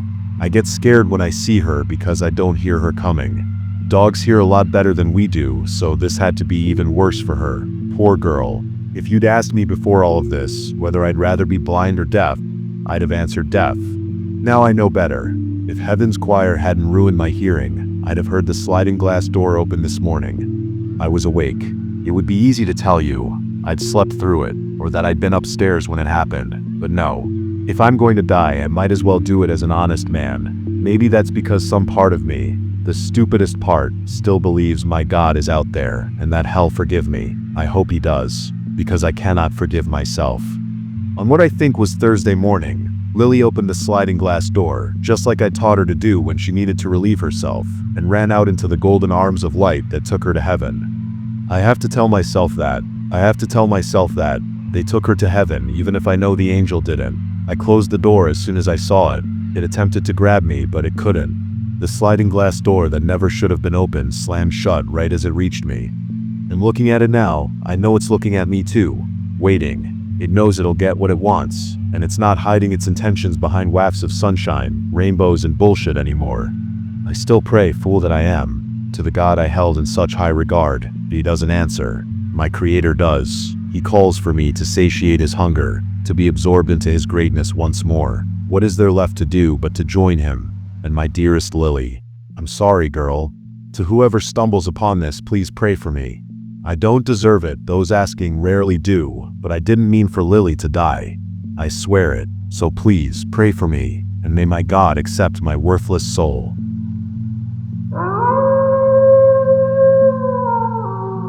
I got a new smartwatch and I think it's broken. I want some help understanding this, because I'm finding it hard to tell if what's happening is real, my imagination running wild, or simply a technical glitch. I'll give as much background as I can to describe the situation as well as my mental state, as I'm genuinely stumped as to what's been going on. The past few years I have been working from home. During the pandemic, I got a customer service job based in another city.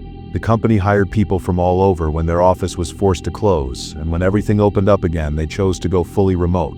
It works well for me. I'm quite a shy person and prefer to keep to myself, although it has made me quite lazy. I've always been a people pleaser, an overthinker, and I seem to be a magnet for people who take and take but give little or nothing in return. My last relationship ended last July, but I still don't feel fully healed. I was gaslit so much, made to believe I did things I never did, and made to feel like my memories of the treatment I got were in my head.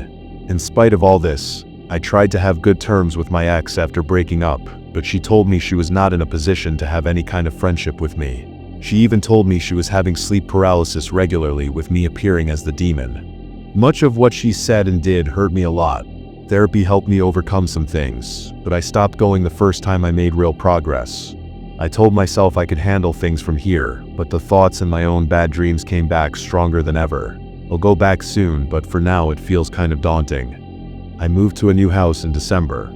I needed somewhere with more space, since the bedroom in my last house was tiny and I was spending 8 hours a day at a desk a few feet from my bed. Cabin fever was setting in, and I needed a change. The new place is far more spacious. I have a huge bedroom with an ensuite bathroom and a walk-in wardrobe that I've converted into an office. It makes such a difference just to have a door between where I work and where I sleep. It's a 2-bedroom house.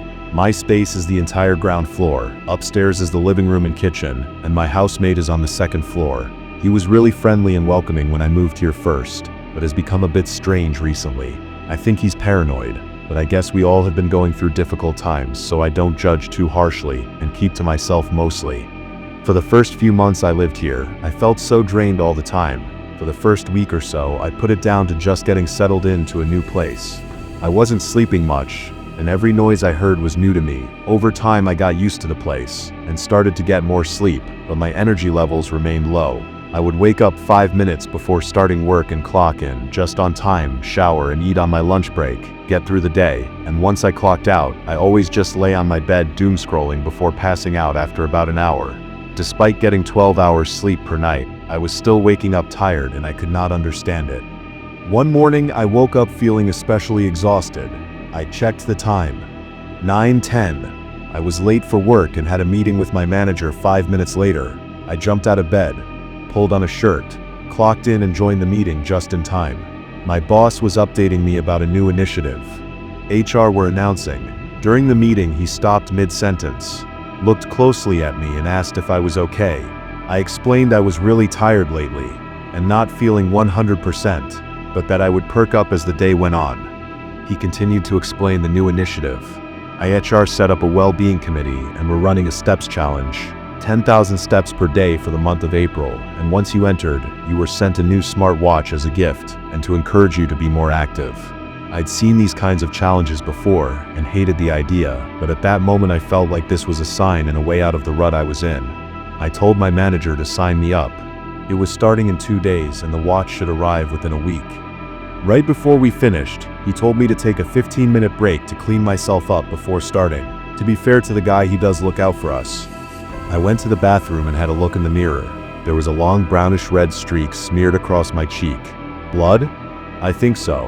I must have had a nosebleed in my sleep, and from moving around it smeared across my face. Damn. I had a shower, made myself more presentable and apologized to my boss. Kind of embarrassing, but he was sympathetic. He wanted me to see a doctor, but I knew it was just a once-off. After work, I thought more about the steps challenge. I looked it up and 10,000 steps is about 5 miles.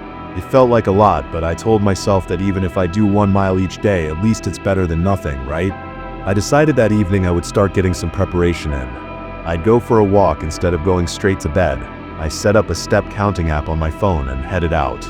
It's a 10-minute walk to the local park, 15 to the supermarket. I wanted to try a new route, so I turned left and headed uphill. After 5 minutes of walking, already out of breath, I found myself in a neighborhood that seemed a bit rundown. I thought about how this area is so close to the idyllic, peaceful part of the city I lived in, and that juxtaposition. I noticed a vandalized poster of someone's missing pet dog. Someone had drawn X's over poor Luna's eyes and drawn a speech bubble saying, "I'm already dead, lol. What is wrong with people?" I walked a little further and saw a group of young people with hoodies and baseball caps up ahead looking in my direction. I decided not to approach, turned and walked home, excited to check my step count when I got back. 2,000. I was disappointed at first, but vowed to increase it the next day and build up over the first week of the challenge towards the 10,000 step target. I hopped in the shower, and after it, I fell asleep as soon as my head hit the pillow. Team at a resort hotel. I get out of the elevator on the second floor instead of the 14th. The CEO of my company stands smiling at the door of a conference room. Blood streaks the walls and the carpet. There's blood on his hands. Behind him, the door is now ajar. There's a forensics team removing a body and inspecting the area. He tells me that sometimes getting rid of the opposition requires force. I'm outside at a waterfront bar with my colleagues. My ex and her new partner are nearby. As soon as I notice them, panic breaks out. I hear gunfire. I run to the water's edge and don't know where to go from there. I'm on elevated ground. I see soldiers and hails of bullets in the distance. I hear screams and cries of war and run. I look to the water. I don't know where to go. I woke up, sat bolt upright and checked the time. 22:23. I was asleep for less than an hour. I checked her social media. She posted a video with the lyrics of Happier Than Ever. The week before, it was All Too Well.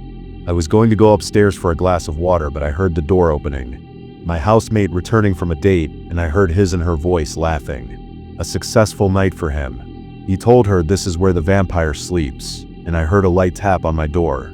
He told her he keeps his door locked at night, and they laughed, and one of them shushed the other.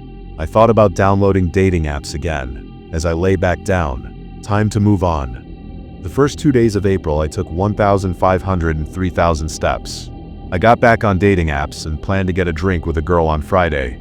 My confidence was growing. I was chatting to another girl who was out of town. I'd meet her soon too. On the Friday, my watch came in the mail, just in time for the date and my weekend. Even though I still felt burnt out, I was in a positive mood on Friday, excited for the date that night. I showered on my lunch, sprayed almost an entire can of deodorant on myself after finishing, and headed out to the bar. The girl I met was beautiful, Marie. I knew from her bio she worked in localization and spoke 4 languages fluently. I got drinks, brought them to the table, and started to tell her about my day. I noticed she didn't look interested, so I changed topic. I spoke about the steps challenge and how I'm trying to be more active. Again, she was nodding, but looked bored. I started to ask about her, what she likes to do for fun. She said this, and leaned in and kissed me. At first I felt uncomfortable, but I got into it. I still got it, I thought. After 5 minutes, kissing with barely touched drinks at the table, she whispered in my ear, "Why don't we continue this at your place?" My heart sank. I never thought I would be in this position that night. I thought about my room where I had been spending so much of my time the last 4 months. I was so exhausted I hadn't stayed on top of laundry. When did I last change my bed sheets? Not sure. Did I throw out the wrappers from those snacks I had at my desk for the past week, or were they still sitting there? Or we can go to mine. She laughed, and I felt relief. We got a cab back to her place, and went to her room. Again, there wasn't much talking. It had been a long time for me. I felt a mix of excitement and guilt, pleasure mixed with uncertainty. I felt the speed of her grinding on me grow faster, her breaths getting more intense, and her moans louder. I was still completely in my head, overthinking about the situation, and wasn't even close. She got up and kissed me, and said she loves finishing first. When she went to the bathroom, I checked my watch. 5,000 steps. Not bad. I wondered if it included the workout. I am a third party watching myself. I am both standing at the end of my ex's bed and watching myself stand there. I list off everything she did that hurt me. I ask her to tell me the truth about when her new relationship started. I cry. The onlooker watches her laying there with her eyes closed, not looking peaceful but disturbed. I woke up to see Marie standing fully dressed, arms folded, calling my name. Her parents were visiting, and she needed me to leave. I quickly got dressed, and noticed the ends of my jeans were wet. It hadn't rained the night before. There was dark dirt, or what appeared to be ash, under my fingernails. I showed them to her, and looked towards her black duvet as the only possible source. She rolled her eyes, and sternly told me to get out. I approached her before leaving, hoping for a kiss, but she backed away. I didn't know what had changed. I got a cab to my house, while fighting the instinct to overthink about what had gone wrong. As a distraction, I checked my watch. A notification told me I had reached my daily target, 10,000 steps. But how? I swiped back to the previous day. 10,000 steps. What was this app counting? I had a text from my housemate. "Hey man, can we have a chat when you get home?" He told me someone had been in his room a few nights while he was out. It seemed to be ongoing for a while. At first, he said it was small changes. A lamp not being where he remembered putting it, or some clothes on the floor that had been on the bed. Then he noticed dark fingerprints on the door handle, and there seemed to be drops of blood and some dog or cat's fur on the carpet. I was shocked. I wasn't sure if it was real or his mind playing tricks on him. Then he asked, "Man, were you in my room those nights?" My mind was racing as I went to bed that night. I'd never been in his room. Why would he think it was me? But who else could it be? Why was Marie so cold towards me? And where did the extra steps come from? I'm standing in an area I recognize. There are rundown buildings, and I'm standing next to a trash can lit on fire. In the distance, I see the figures of teenagers looking at me. Their faces just shadows. I hear a dog whimpering. I see the missing dog poster on a pole.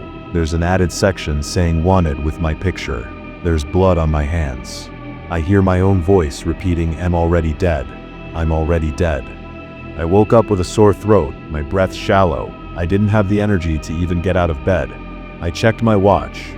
14:44. A notification told me I had reached my target steps for the day. I had a text from my housemate to tell me he thinks I should move out as he doesn't feel comfortable living with me anymore. I'm at a loss as to what is going on, and I don't know where to go.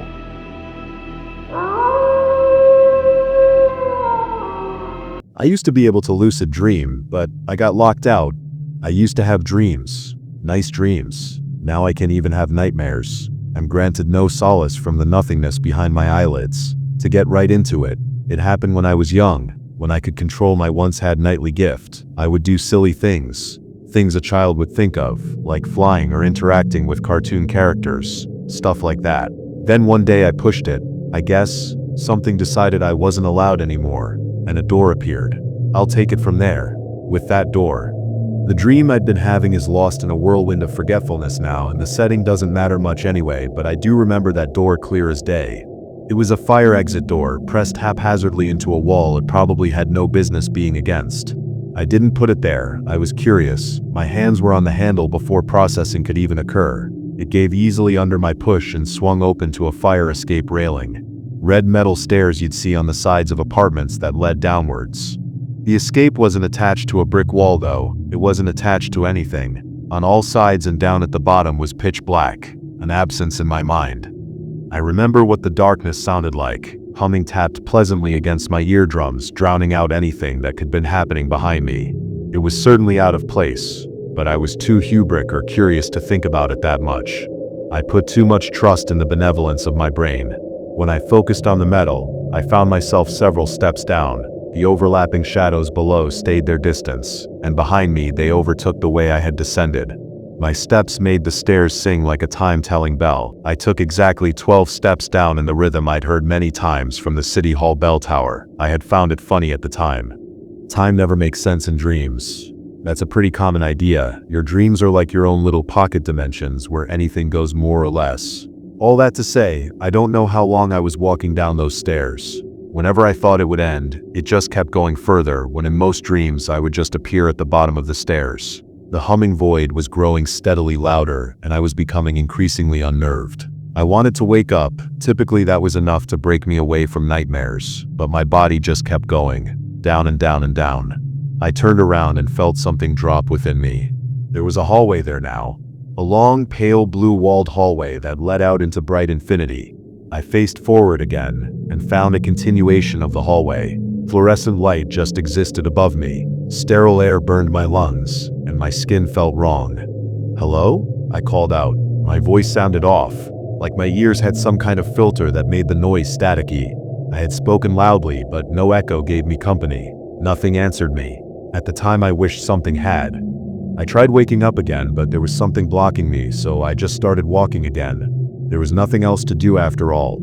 The hallway stretched on just like the stairs, though it was all bright and closed in, and I found myself missing the staircase. I decided to try humming what the void had been singing to me just to fill the silence with something. My humming was immediately met with a companion tune. I stopped and spun around to try and find a source, but I was still the only soul walking this stretch of hall. The walking resumed, inciting no noise from my steps as a blue carpet absorbed the sounds. After some time of noiseless meandering, I started humming again. The interloping noise began as well, but I kept it up, not letting something I can't see dictate my control of this dream. As my humming grew louder, the others grew quieter, but that static film covered my ears again. "What?" I mumbled in my confusion and was nearly knocked back from the thunderous echo that returned to my senses. My breathing had picked up to join my heart as I tried to understand. "What?" I yelled back, trying to match the volume. "Nothing." "Hello?" I spoke quietly and was met with a less earth-shaking but still substantial echo. "Weird," I said, and the hall agreed with me. Finally, a turn in the hall was granted to my sight. A choice to be made, a way to break the monotonous single path. But when I got to the turn, it was the exact hall I had been traversing. I mean exact. When my gaze fell to the same blue shag carpet, I saw imprints in the yarn. That held two options for me, both of which I did not enjoy thinking about. I was trapped with no true choice other than continuing forward until something different happened, or something was also walking these halls, and maybe I shouldn't have been playing with that echo. With fear conducting a crescendo of a headache, I kept on my original trek. The longer I walked, more branches appeared, all with those taunting footsteps embedded in the carpet. With each step forward, I felt a gnawing sensation of being watched. No, I wasn't being watched. I was being listened to. I stopped walking and held my breath, staring straight ahead, not sure what I was waiting for. Then I heard it, humming. Not what I had heard on the staircase, not from the fluorescence vying for my attention, not my own. My eyes slowly scanned the hall as my feet matched the speed to push my back to the wall. Infinity in both directions. Branches placed haphazardly between. Where was the humming? I closed my eyes and focused. It was coming from my right, the direction I had been walking from, and it was getting louder. Did that mean it was close or far? My eyes refused to open again as my head faced the direction. My nails dug into the drywall as an anchor to focus on waking up. Then it stopped, and I realized my lungs were burning from lack of use. I slowly, as softly as I could, exhaled through my nose. No echo. Tapping answered instead. It was a slow tap tap tap, so soft it thundered around my head. I could feel the vibrations against the wall run up my fingernails, and I kept my eyes screwed shut. The tapping increased in volume, filling my mind with static now as it ramped up in speed. Now not just on the wall I was pressed against, but every surface available. My body coiled in on itself, trying to avoid the trajectory of this thing's warpath. But I never felt a collision. I didn't even feel it move past. It just stopped. The humming returned, buzzing behind my eyes like a trapped wasp, like a hive of wasps. My hands left the wall to cover my ears, hoping to block the noise, but that only created an echo chamber of malice within my skull. "It's my dream. I can go where I want," I responded over the buzzing. Not sure if anything was said or not, but there was some kind of conversation happening between me and the being I refused to look upon. "I want to leave now. Let me leave." Several somethings wrapped around my arm and dug into my skin with pinpoint nails. Long fingers, is what I concluded. "I'm sorry. Please." My body was yanked to the side as the being started to drag me against the carpet. I screamed, but it was so muffled I couldn't tell if my throat even worked anymore. The carpet eventually turned to something smooth, either wood or linoleum, and I was lifted upwards into cold air.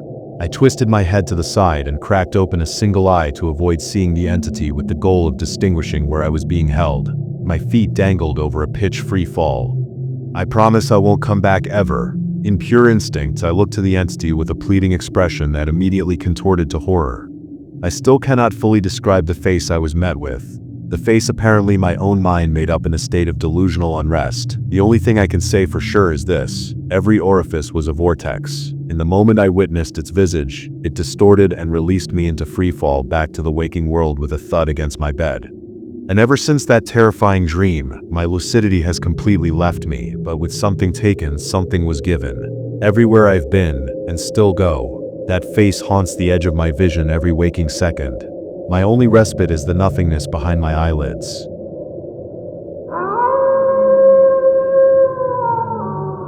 I can see my mom's reflection. Sorry for the formatting. I'm a bit of a mess right now. I've been thinking about writing down what's happening to me for some time, but I guess before today I really couldn't bring myself to do so.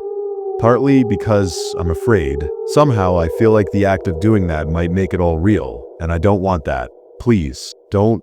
I just want to wake up in some hospital or even a straitjacket instead of sitting here. That's something I've always done. Shit.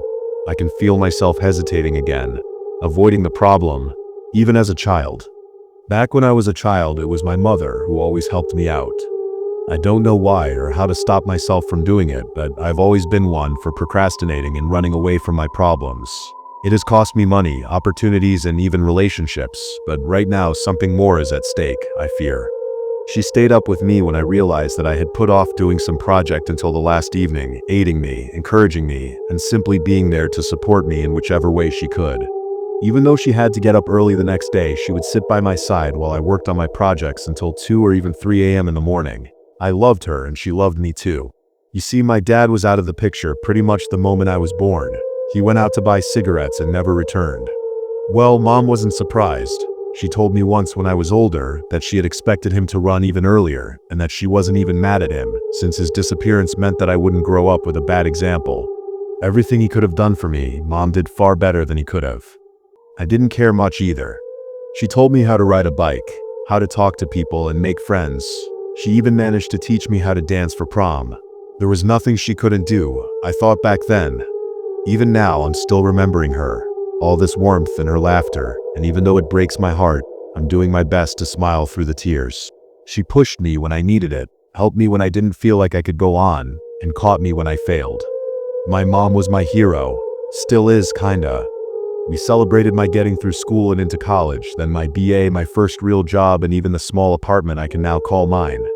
Without her help, I would have never amounted to much in life, if I'm being honest. Friends and partners came and left, but my mom was always there for me. At least every few days I would call her. Sometimes with problems she was glad to help me with, other times just to talk. Her voice stopped me from spiraling more times than I can count. She was my rock, someone who I could always rely on. Well, until she wasn't. It happened 2 months ago, a car accident. The news broke me completely. One of those big trucks spun out and hit her car. There was nothing anyone could have done to save her. She was dead before the paramedics even arrived on the scene. I was pacing around my living room with the phone in hand, sobbing and screaming, and I'm pretty sure I worried that poor police officer who had called me. Maybe I would have spiraled out of control then and there if I hadn't remembered her voice and what she always used to say. One step at a time, one problem after another. So I did what she would have wanted me to do, sat down and wrote a list. My boss at the company was great, so he let me take bereavement leave, and I drove to my mom's place and took care of everything there. I can hardly remember those days, to be honest. It felt like I was walking around in a fog, trying to never let my hands rest for fear of breaking down completely. Most of her stuff I gave to Goodwill, like she would have wanted, and took only some of the things that reminded me of her. I would love to say that I got over it, that I managed to work through everything then and there, but that's just not true. The next few weeks, I was a complete mess. I hardly slept. I started drinking and smoking pot almost every night, and I think I would have been fired from my job if it wasn't for an intervention. A vase I gifted her when I was 12. This necklace, silver with 2 sapphires, she always wore on special occasions. Her bedroom mirror with the photos of us, stuck to the frame. As strange as it sounds, I think it was her who saved me. One about waking up in our old home as a child, yet finding it empty. It was then that I heard her voice. After one of my binges, when I was lying in bed, drunk off my ass and high as a kite, I could feel myself falling asleep and slipping into the same nightmare again. Deep down I knew even in the dream that she had died, yet hearing my name spoken by her voice seemed to shift everything around me. I still remember sitting in my bedroom crying when she called out to me. The shadows shrunk back and I stopped crying and listened. I could feel fear like a child in that dream, yet every time I thought about stopping, she called my name again and told me to keep going. My mother's voice guided me, first out of my room, which seemed so much bigger than it should be, then into the hallway where the shadows reigned. She called me again and again until I finally hopped from the bed and began to walk through the dead and empty house. She led me past the shadows and into her old bedroom, where she told me to take a deep breath and then hop on the bed, one step at a time. Of course, I followed her voice. I still remember the darkness under there beginning to whirl around the moment I hopped on the mattress. She was sitting on the bed next to me, but only in the reflection of the mirror. Mom spoke to me, and finally I saw her. So close, yet still too far away. She looked just like she had the last time I had seen her, only sadder. Tears were streaming down her face while she told me that I needed to stop, to be strong, to go on my own. I tried to get a word in, but she shushed me immediately.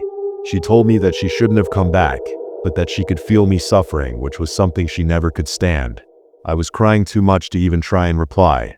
Somehow, I think I could feel her presence, her warmth and love. She told me that she loved me, that she was proud of the person I had become, and with her last word, the dream ended, and I woke up in my bed. Then she told me that this would be goodbye, that I wouldn't see her again, but that didn't mean it would be the end. My pillow was drenched in tears, and I was crying, but still, for the first time since that dreadful phone call, I felt like I could breathe again.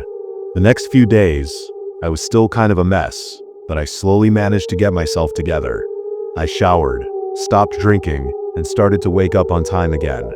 My friends welcomed me back as well, and it looked like everything would be okay. Even though I didn't like it, I forced myself to take walks and breaks, to cook for myself, and go out among people once more. Every time I felt like I could start spiraling again, I remembered that dream and her voice telling me how much she loved me. To be brutally honest, most of it was just a facade. I still felt like shit pretty much all of the time and was hanging by a thread every evening, just waiting to climb back into that bottle to drown out reality. But that was only on the outside.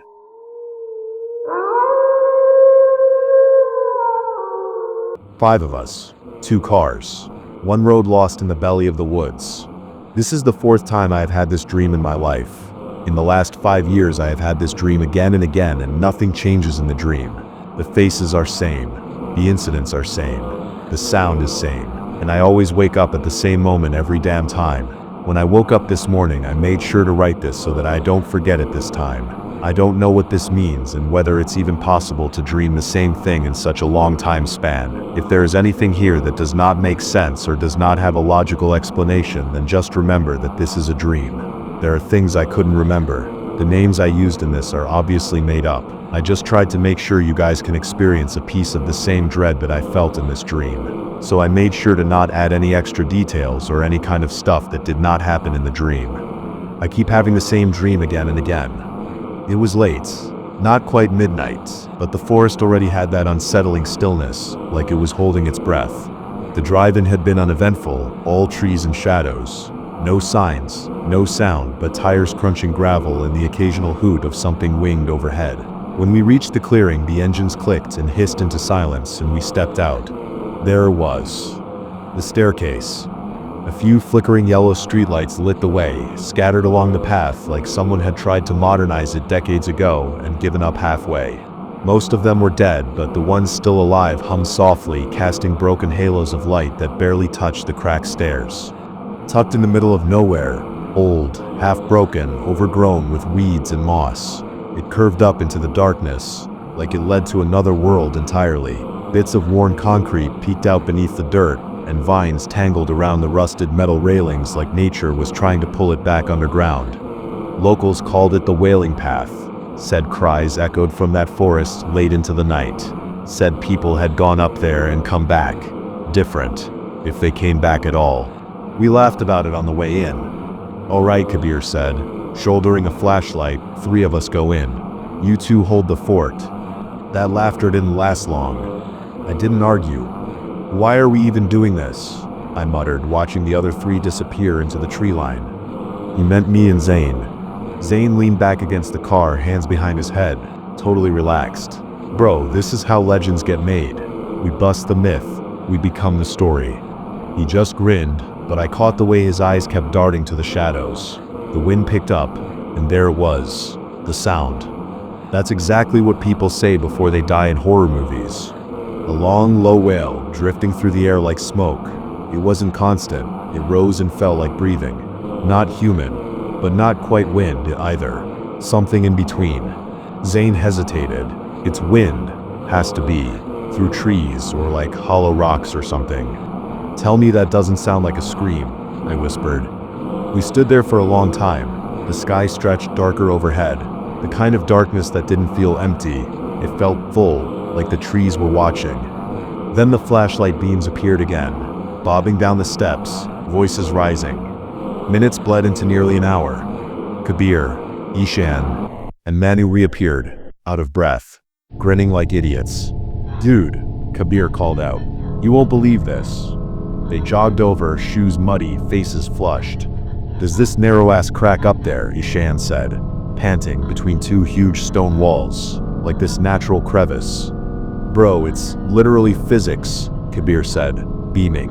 "All this time, people thought it was ghosts or something. It's just air pressure and echo. And the wind, man, you cut in. The wind goes through it and makes that crazy sound, like a whistle, but massive. That's the wailing." Zane's jaw dropped. So the entire myth, it's just fake. There was this weird rush in the air, like we'd done something huge, like we'd unlocked something sacred. "We solved it," Manu grinned. "We solved it." We drove to a clearing nearby, wide, flat, open.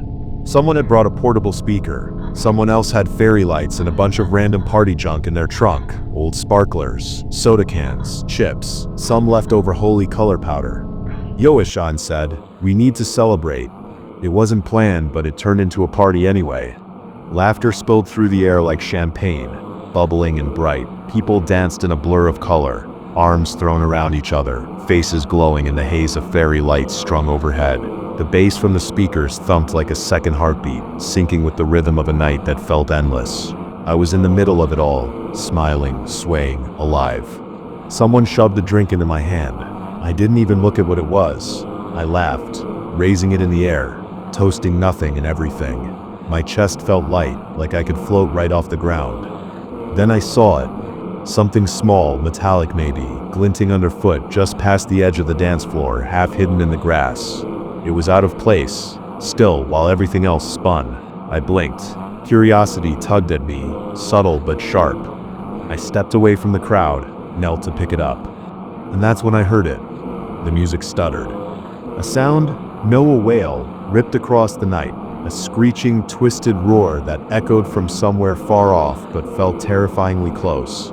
It was inhuman, ancient, like metal screaming underwater. It didn't belong here. Then stopped. Silence fell so suddenly it felt like the world skipped a beat. The air changed thicker. I stood slowly, the sound still echoing in my skull. I looked up, still crouched. The lights overhead fizzled and died, one by one like a curtain being drawn across the sky. My breath hitched. My limbs refused to move.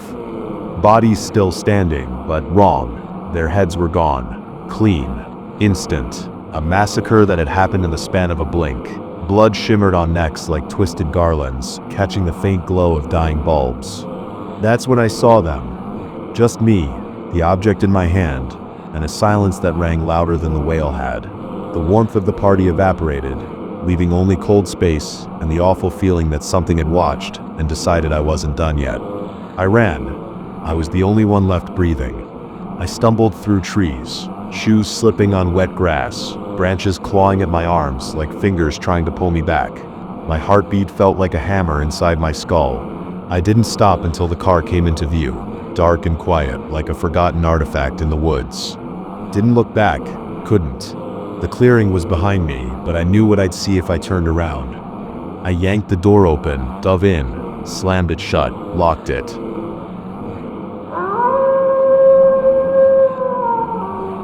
All we wanted was a breath of fresh air. Today is Friday. Normally I would relax for about 30 minutes before diving into another study session, but I am completely distraught. I poured my heart and soul into studying for the fluid mechanics midterm. And what do I get as a reward? A D. A goddamn D. What am I supposed to do with that? I can't graduate my 4th year in physics with a D. I flew into a rage. Papers scattered around me, pillows were punched, and notebooks were thrown all over the place. By the end of the carnage, my rented bachelor apartment was a mess. After calming down, I decided to clean up. Then my phone started to ring. It was Roxanne. I answered. "Hey Roxanne," I said. "What's up?" "I think you know what's up," Roxanne replied, her voice irritated. "That midterm was the worst." "Oh, totally," I agreed. "I told you Dr. Neiman is a terrible teacher," Roxanne exclaimed. "He can't teach at all and he's flunking everyone." "You're right," I sighed in defeat. I studied for that exam every single day and yet I still failed. I need a break. "Maybe we should go somewhere." "I know my brother does," Roxanne suggested. "Let's go on a road trip to Port Kellingdale and visit Amber Pier." Meet me at my place in half an hour? I asked. Yup, Roxanne said. She hung up and I packed some road snacks and spare clothes for the trip. We met up by my car and started the road trip to Port Kellingdale. Roxanne and her brother Jerome had been my childhood friends since I was 9. We all grew up with middle-class parents in the suburbs of the West Coast, specifically the small town of Dale. As children, we played together a lot, always hanging out after class, whether playing softball in the park, exploring the forest, or just hanging out at my place playing video games. They knew I got carried away with studying, but they always knew how to calm me down and bring me back to reality. I always considered Roxanne the free spirit of the group. She goes with the flow, never trying to fight the uncontrollable. I admire that about her. She never gets terribly stressed out about anything. If she does, well, let's just say it was something that really pushed her buttons, and that's saying something. Jerome, on the other hand, is the opposite. He is governed by his emotions before considering the consequences of his actions. Still, he's genuinely a nice guy. You'll know when he's happy, angry, or anything else really. He won't hide anything from you because he'll tell you, which makes him the most honest and trustworthy person I've ever met. The small fishing village of Port Kellingdale is one of our favorite hangouts. Our families used to go there to relax. Our dads would fish while our moms prepared food for everyone. My friends and I would end up playing tag or racing on Amber Pier, a mile-long wooden pier that fishermen often use. It's comforting to know that my family still lives in Dale. Always the same, never planning to move. It's that constant that lets me know there's always a home to go back to, even though it's a 3-hour drive from the university. The drive to Port Kellingdale took about 4 hours from my apartment. The road is always scenic, especially in the fall. You can see a wide array of colors from the leaves. The reds, yellows, greens, and oranges, which is my favorite color. Leaves falling from the trees always seem magical to me, highlighting the beauty of nature. Sometimes the fog rolls in, especially during the evening, adding a spooky yet beautiful element to the town. But at the university, I seldom get to experience or appreciate that. Today, the fog was especially thick. It took us some time to find the parking lot of the Drunken Fish Bar. Still, with the street lights illuminating our way, it wasn't too difficult. We decided to head to the bar and drink our sorrows away. As usual, Jerome cursed and complained about how the course sucked, how Dr. Neiman was an ass for not teaching us properly, and for giving us failing grades on the exam. Roxanne, as always, tried to cheer everyone up, saying that everything would be fine or that we'd do better on the finals. I remained the quiet type, holding it all in until something burst violently out of me. After the bar, we checked into 2 rooms at the local motel and then decided to walk down the pier. It was evening now, but the lights on the pier illuminated our path and small parts of the water. If it were daytime, we would see the sea spanning for miles, surrounded by land and ocean. This natural topography prevents huge waves from hitting these shores, making this place ideal for swimming, which I did as a child. Today was no different. Calm waters, a foggy night, and lamps lit on the pier. Just beautiful. The pier might be a mile long, but it's not terribly wide, probably 12 yards at best. It's fairly old too. The wooden handrails on the side protect people from falling, but some of them are bent out of their ideal position. Not a safety issue yet, but it could be in the future. The floorboards are sturdy, but you can see some of the boards are a lighter shade of brown while others are dark. It looks like they did some maintenance work recently. However, they all acted the same way, creaking with each step we took. We weren't alone on the pier. Fishermen and fisherwomen were there too, hoping to catch fish or crabs before calling it a night. They always seemed cheerful and talkative, greeting everyone who passed by. Considering it as a village, everyone here knew each other. One of the villagers, Jacques, an elderly fellow now, remembered us. He always found us amusing when we raced up and down the pier, laughing especially at me since I could never catch up to either Roxanne or Jerome.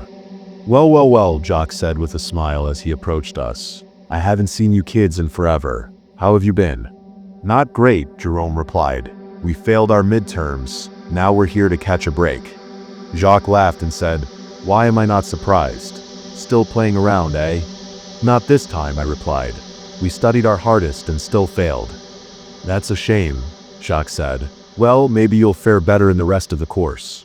He paused for a bit, then continued. I'll be reeling my stuff in now. Nice to see you 3 again. Tomorrow, if you're still here, let's hang out at the pier. Maybe you can help me catch some crabs. You can keep one of them, eh? We laughed. Then I said, we would love that. 9 a.m. at your place. Yes, please, Jacques said. See you folks then.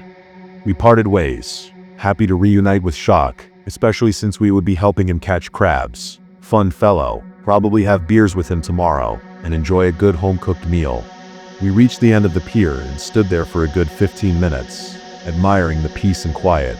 It was beautiful. No one spoke, we just took in the nighttime scenery, clearing our thoughts from the terrible exam and breathing in the fresh air. Nothing beats this. With silent agreement, we started to walk back. 5 minutes into our walk, we noticed an unattended fishing rod and toolbox. I thought that was strange. These folks usually wrap up by now. I started to wonder where this person had gone. As we continued down, we saw someone's belongings spread all over the center of the pier.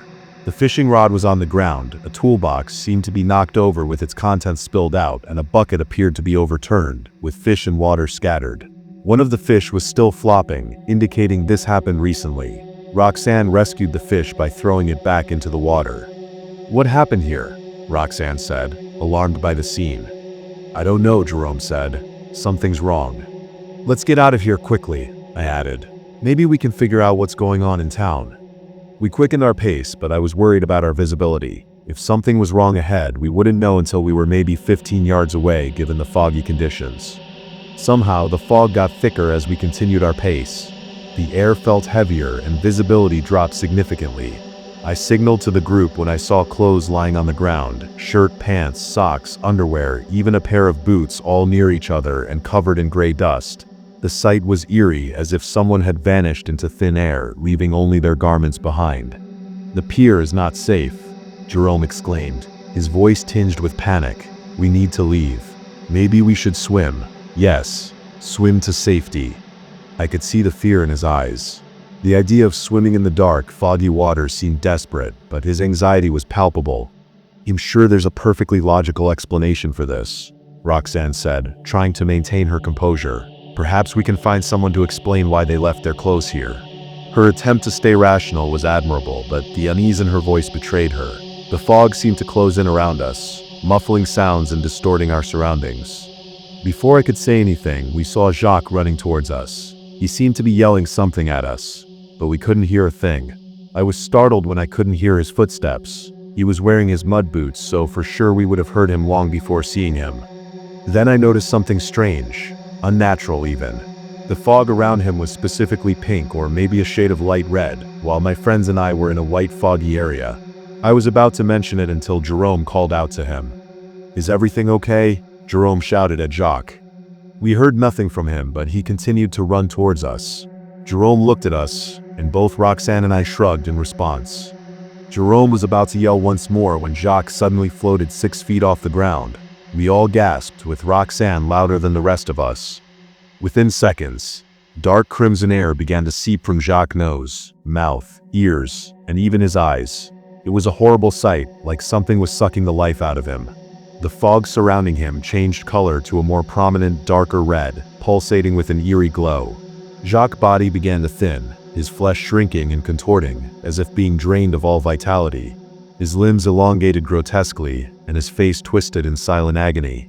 The transformation was rapid and horrifying, his once robust frame reduced to mere skin and bones, but even those were not spared. His skin appeared to dissolve, losing its vibrant color and turning a sickly gray. The process was relentless. His bones became brittle and fragmented, disintegrating into fine dust. The crimson air continued to pour out, enveloping him in a sinister shroud. His eyes, once full of life, turned hollow and vacant before crumbling into ash. Jacques' entire body turned into dust, a cloud of gray particles that dispersed into the thickening fog. Only his clothes remained, crashing to the ground without a sound. We stood frozen, unable to comprehend the nightmare unfolding before us. The fog, now a deep crimson around the spot where Jacques had been, seemed to pulse with energy. Somehow, I felt that this fog, this thing, enjoyed sucking the life out of him. That pulsation within this thing felt like it was joyous, laughing even. I felt sick to my stomach. The fog seemed to shift as if it had a consciousness of its own. It felt like it was gazing towards us. The crimson mist began to move, creeping towards us with an eerie, deliberate motion. Panic surged through me, and without a sound, we all started to run like hell towards the end of the pier. Our footsteps pounded against the wooden planks, the creaking and groaning of the pier echoing in the thick fog. The air was heavy, making each breath feel labored. The fog seemed to close in around us, its crimson tendrils reaching out as if trying to ensnare us. Roxanne led the way, her pace frantic yet determined. Jerome followed closely, his eyes wide with fear. I brought up the rear, glancing back to see the fog gaining on us. It moved with an unnatural speed, its pulsations growing more intense, almost as if it were feeding off our terror. We reached the end of the pier, but the fog showed no signs of stopping. It continued to advance, relentless and unyielding. We were trapped, the vast expanse of water before us. "Jump!" Jerome shouted. Roxanne hesitated, her eyes darting between the water and the encroaching fog. I could see the conflict in her expression, fear of the unknown versus the instinct to survive. The pier felt like it was towering 10 yards above the water, making the jump seem even more daunting. "There's no time," I urged, my voice trembling. "We have to jump." With a final glance at the crimson fog, we leapt into the cold, dark waters below. The shock of the icy water enveloped me, but it was a welcome relief from that malicious fog. I swam to the surface to catch my breath. Then I heard Roxanne scream beside me. That's when I looked up. To my horror, I saw Jerome floating above us, trapped by the crimson fog, knowing that his fate was sealed.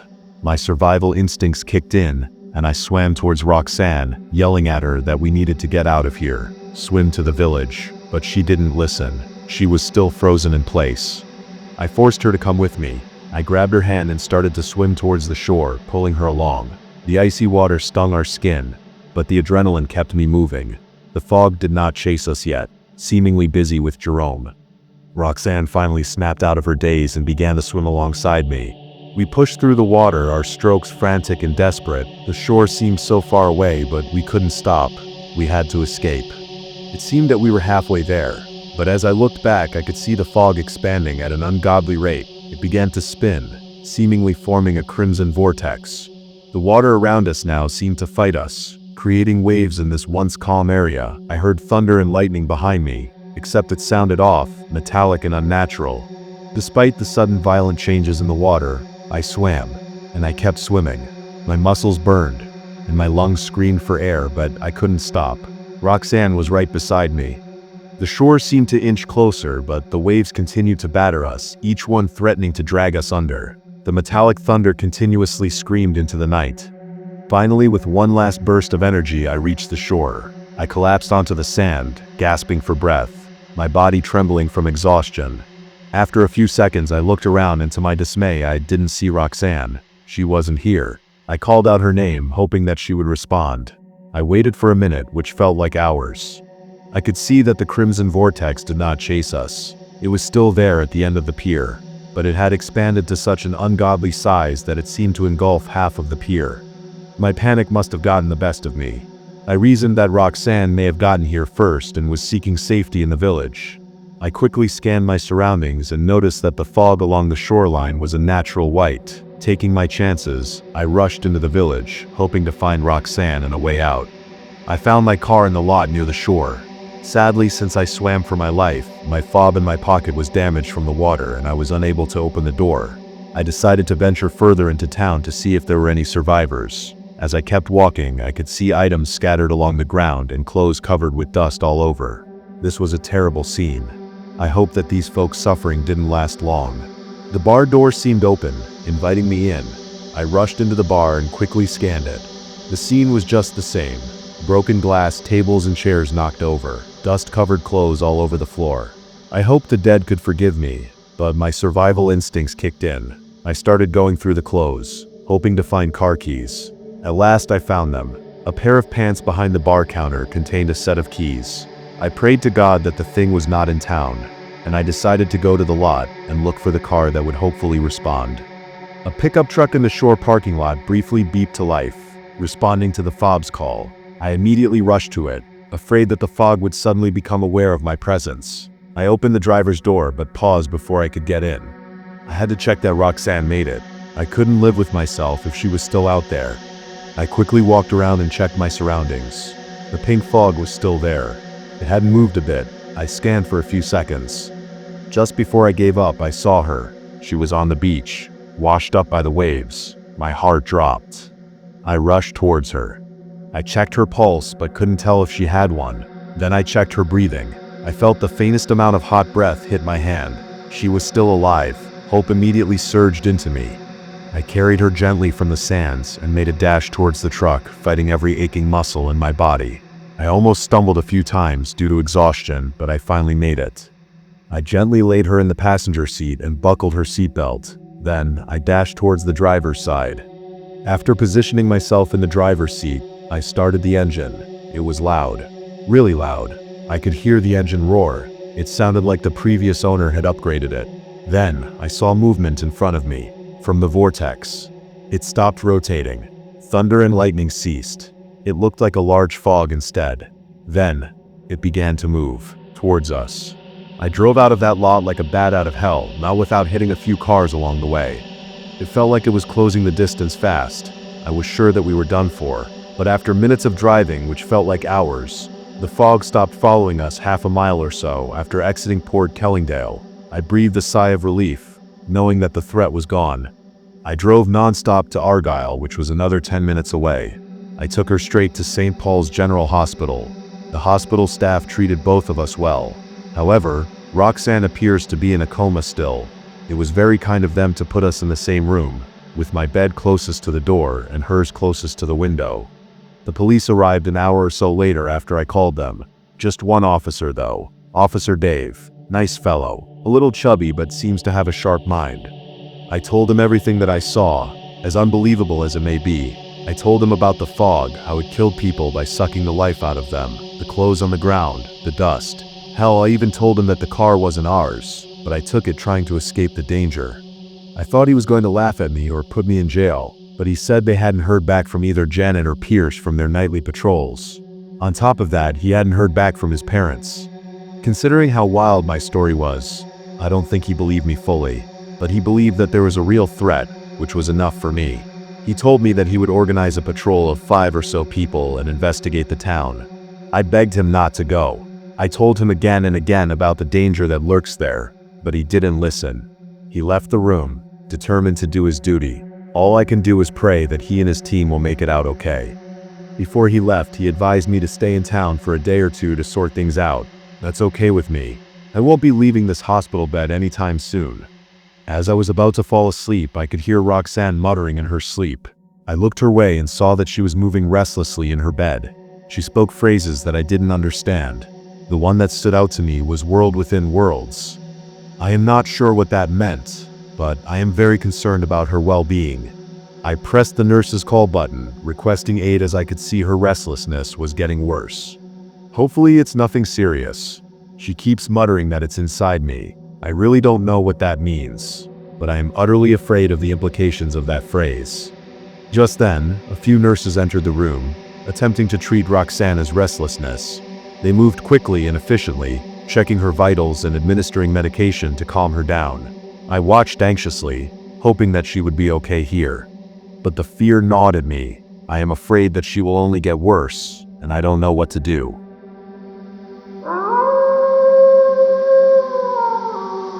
I think something's wearing my elderly neighbor's skin. I know what stress looks like. I've seen people unravel. I've seen dementia hollow out their eyes until nothing's left but blinking. Jack's been my neighbor for 10 years. Vietnam broke him. Isolation finished the job. I stop by now and then just to make sure he hasn't rotted into the carpet. And it's doing a damn bad job of it. But whatever's inside Jack now, it's not forgetting. It's pretending to be Jack. He doesn't have much family. He should be living in a care facility, but no relatives are there to push him in that direction. Just me, pretty much. I knocked on his door. While I waited and looked around, I made a mental note to come back and trim his grass. Long strands of green weeds swayed like a field of dancers in the wind. The door opened, and I had to stop myself from wincing. He looked bad compared to the last time I saw him. "Richard," he said, more as a fact than a greeting. "Jack isn't the warmest of folks, as you can probably surmise. His time in Vietnam sure did a number on him, and the sheer isolation he faced afterward had finished him off. But he reminded me of my wicked old grandpa before he passed away. I thought I'd bring you some groceries." He eyed me up and down, stared at the plastic grocery bags in my hand, then opened the door the rest of the way. And I had a bit of a soft spot for the old liver-spotted bastard. His home smelled like dust warmed by sunlight, like the aged ink and brittle paper smell of an old newspaper. He glided faster than usual across the floor, dragging behind a length of blankets like a king's cloak. I couldn't hear the thump of his feet. It struck me as exceedingly odd. Jack's slippers tended to smack the floor pretty loud with each step. The visible cracks of his windows had a yellow tint to them. The windows peered through gaps in the curtains, which were drawn long against the intruding sun. Fly traps hung like orange tongues from the ceiling. Some still had a few prisoners buzzing around inside them. Jack motioned for me to sit down at the dinner table as he rifled through the 2 white plastic bags I'd brought him. He seemed more disinterested than usual, somehow less chatty. He shot me a glance that said, "Why don't you leave me alone to die in peace?" "Everything okay, Jack?" I asked. His left eye drooped more than usual. The skin on his face didn't seem to sit quite right. "Nurse stopped coming by for some reason a couple days back. Now I just gotta get rid of you and the Meals on Wheels fella." I cracked a smirk, but his mouth remained firm in place like cut marble on a statue. "Did you have a stroke, Jack? Are you feeling okay?" Jack smushed the left side of his face back into place like it was putty. It sent a trilling alarm ringing in the back of my mind. "Stop asking so many damn questions. I'm fine. Want a coffee?" He peered at me now. The left eye he had slid up into position, locked in the upper left corner of his eye, like he was a chameleon, one eye watching me, the other watching the ceiling. Jack had never offered me a coffee before. I got up, pretending to check my watch, unmanned by the sight of him, feeling something deeply wrong about the situation. I turned to leave, sliding my chair back into its place at the dining table. "I gotta go. Nice catching up with you. Sure you don't want a sip of tea?" he asked. When I met his gaze again, at least the one functional eye's gaze, I saw that his mouth was molded into a smile now. The teeth worked beneath like a llama chewing cud. His lips folded out all wrong. "That's what I meant. Coffee." He nodded vigorously, his head wobbling back and forth like a bobblehead. "You said coffee before, not tea." I moved past him and started toward the door. I saw that it wasn't just the blanket wrapped around him. There was a strange trail of them stretched across the floor. He clicked his teeth, chewing the air. "Fash, E." I spotted a large tube-like protrusion lying in the center of the path of blankets on the floor. I traced its path down toward the open basement door. "My oxygen tubes," Jack said, flicking his head back so he moved something beneath the trail of blankets. "Oxygen tubes?" Whatever was beneath those blankets had to be as thick as my torso, much longer too. No reply came from behind me. As I moved to close the door, I saw Jack standing in the hallway threshold beneath the curved doorway banister. The hairs on my neck crept up. I flicked open the front door. "See you later, Jack. I gotta get home to Nancy, she's on dinner tonight." His head was cocked, his eyes like 2 dark sunflower seeds, both centered on me. His arms were hung loose at his hips, his back slightly arched. He was silent, except for the sound of his breath, echoing like the rattle of a mixing pea inside a spray paint can. I closed the door behind me, my breath caught in my chest like a fish writhing in a net. His chest moved in and out, slowly, grinding with each exhale. Should I have called the cops? What would I even say? "Help me, my neighbor's acting odd." Doesn't exactly scream emergency. I thought maybe it was a stroke at first, but then he rearranged his face. Pretty sure stroke victims aren't capable of that. I wanted to get my wife's opinion before I did anything. I was lucky and happened to marry a woman much smarter than me. She always knew what to do, so I marched back home and waited until dinner was over and the kids were in bed to mention it to her. And what about the blankets leading down to his basement? That cylindrical shape running beneath it? "Honey, I saw something off today when I stopped by Jack's house." We were snuggled up in bed, her nightdress on, the windows open to let the heat in when I broached the subject. She flipped around to face me. I could see the sharp, angular grooves of her chin in the dark. No, he's alive." I paused. "I think. Did he finally kick the bucket?" I saw a cheeky grin rising on her lips. I couldn't help but grin too. I couldn't ever help it when I was looking into her eyes. "You think? What the hell does that mean?" I explained to her how he seemed to glide across the floor, how he dragged a string of blankets behind him. I explained his mannerisms, the sagging face, the way he stood in the threshold of the door. The smile on her lips faltered. "I can tell you aren't joking," she said. I felt her soft hand glide against my wrist, and she tucked her fingers into my palm. She squeezed slightly. "But what you are saying is also batshit insane."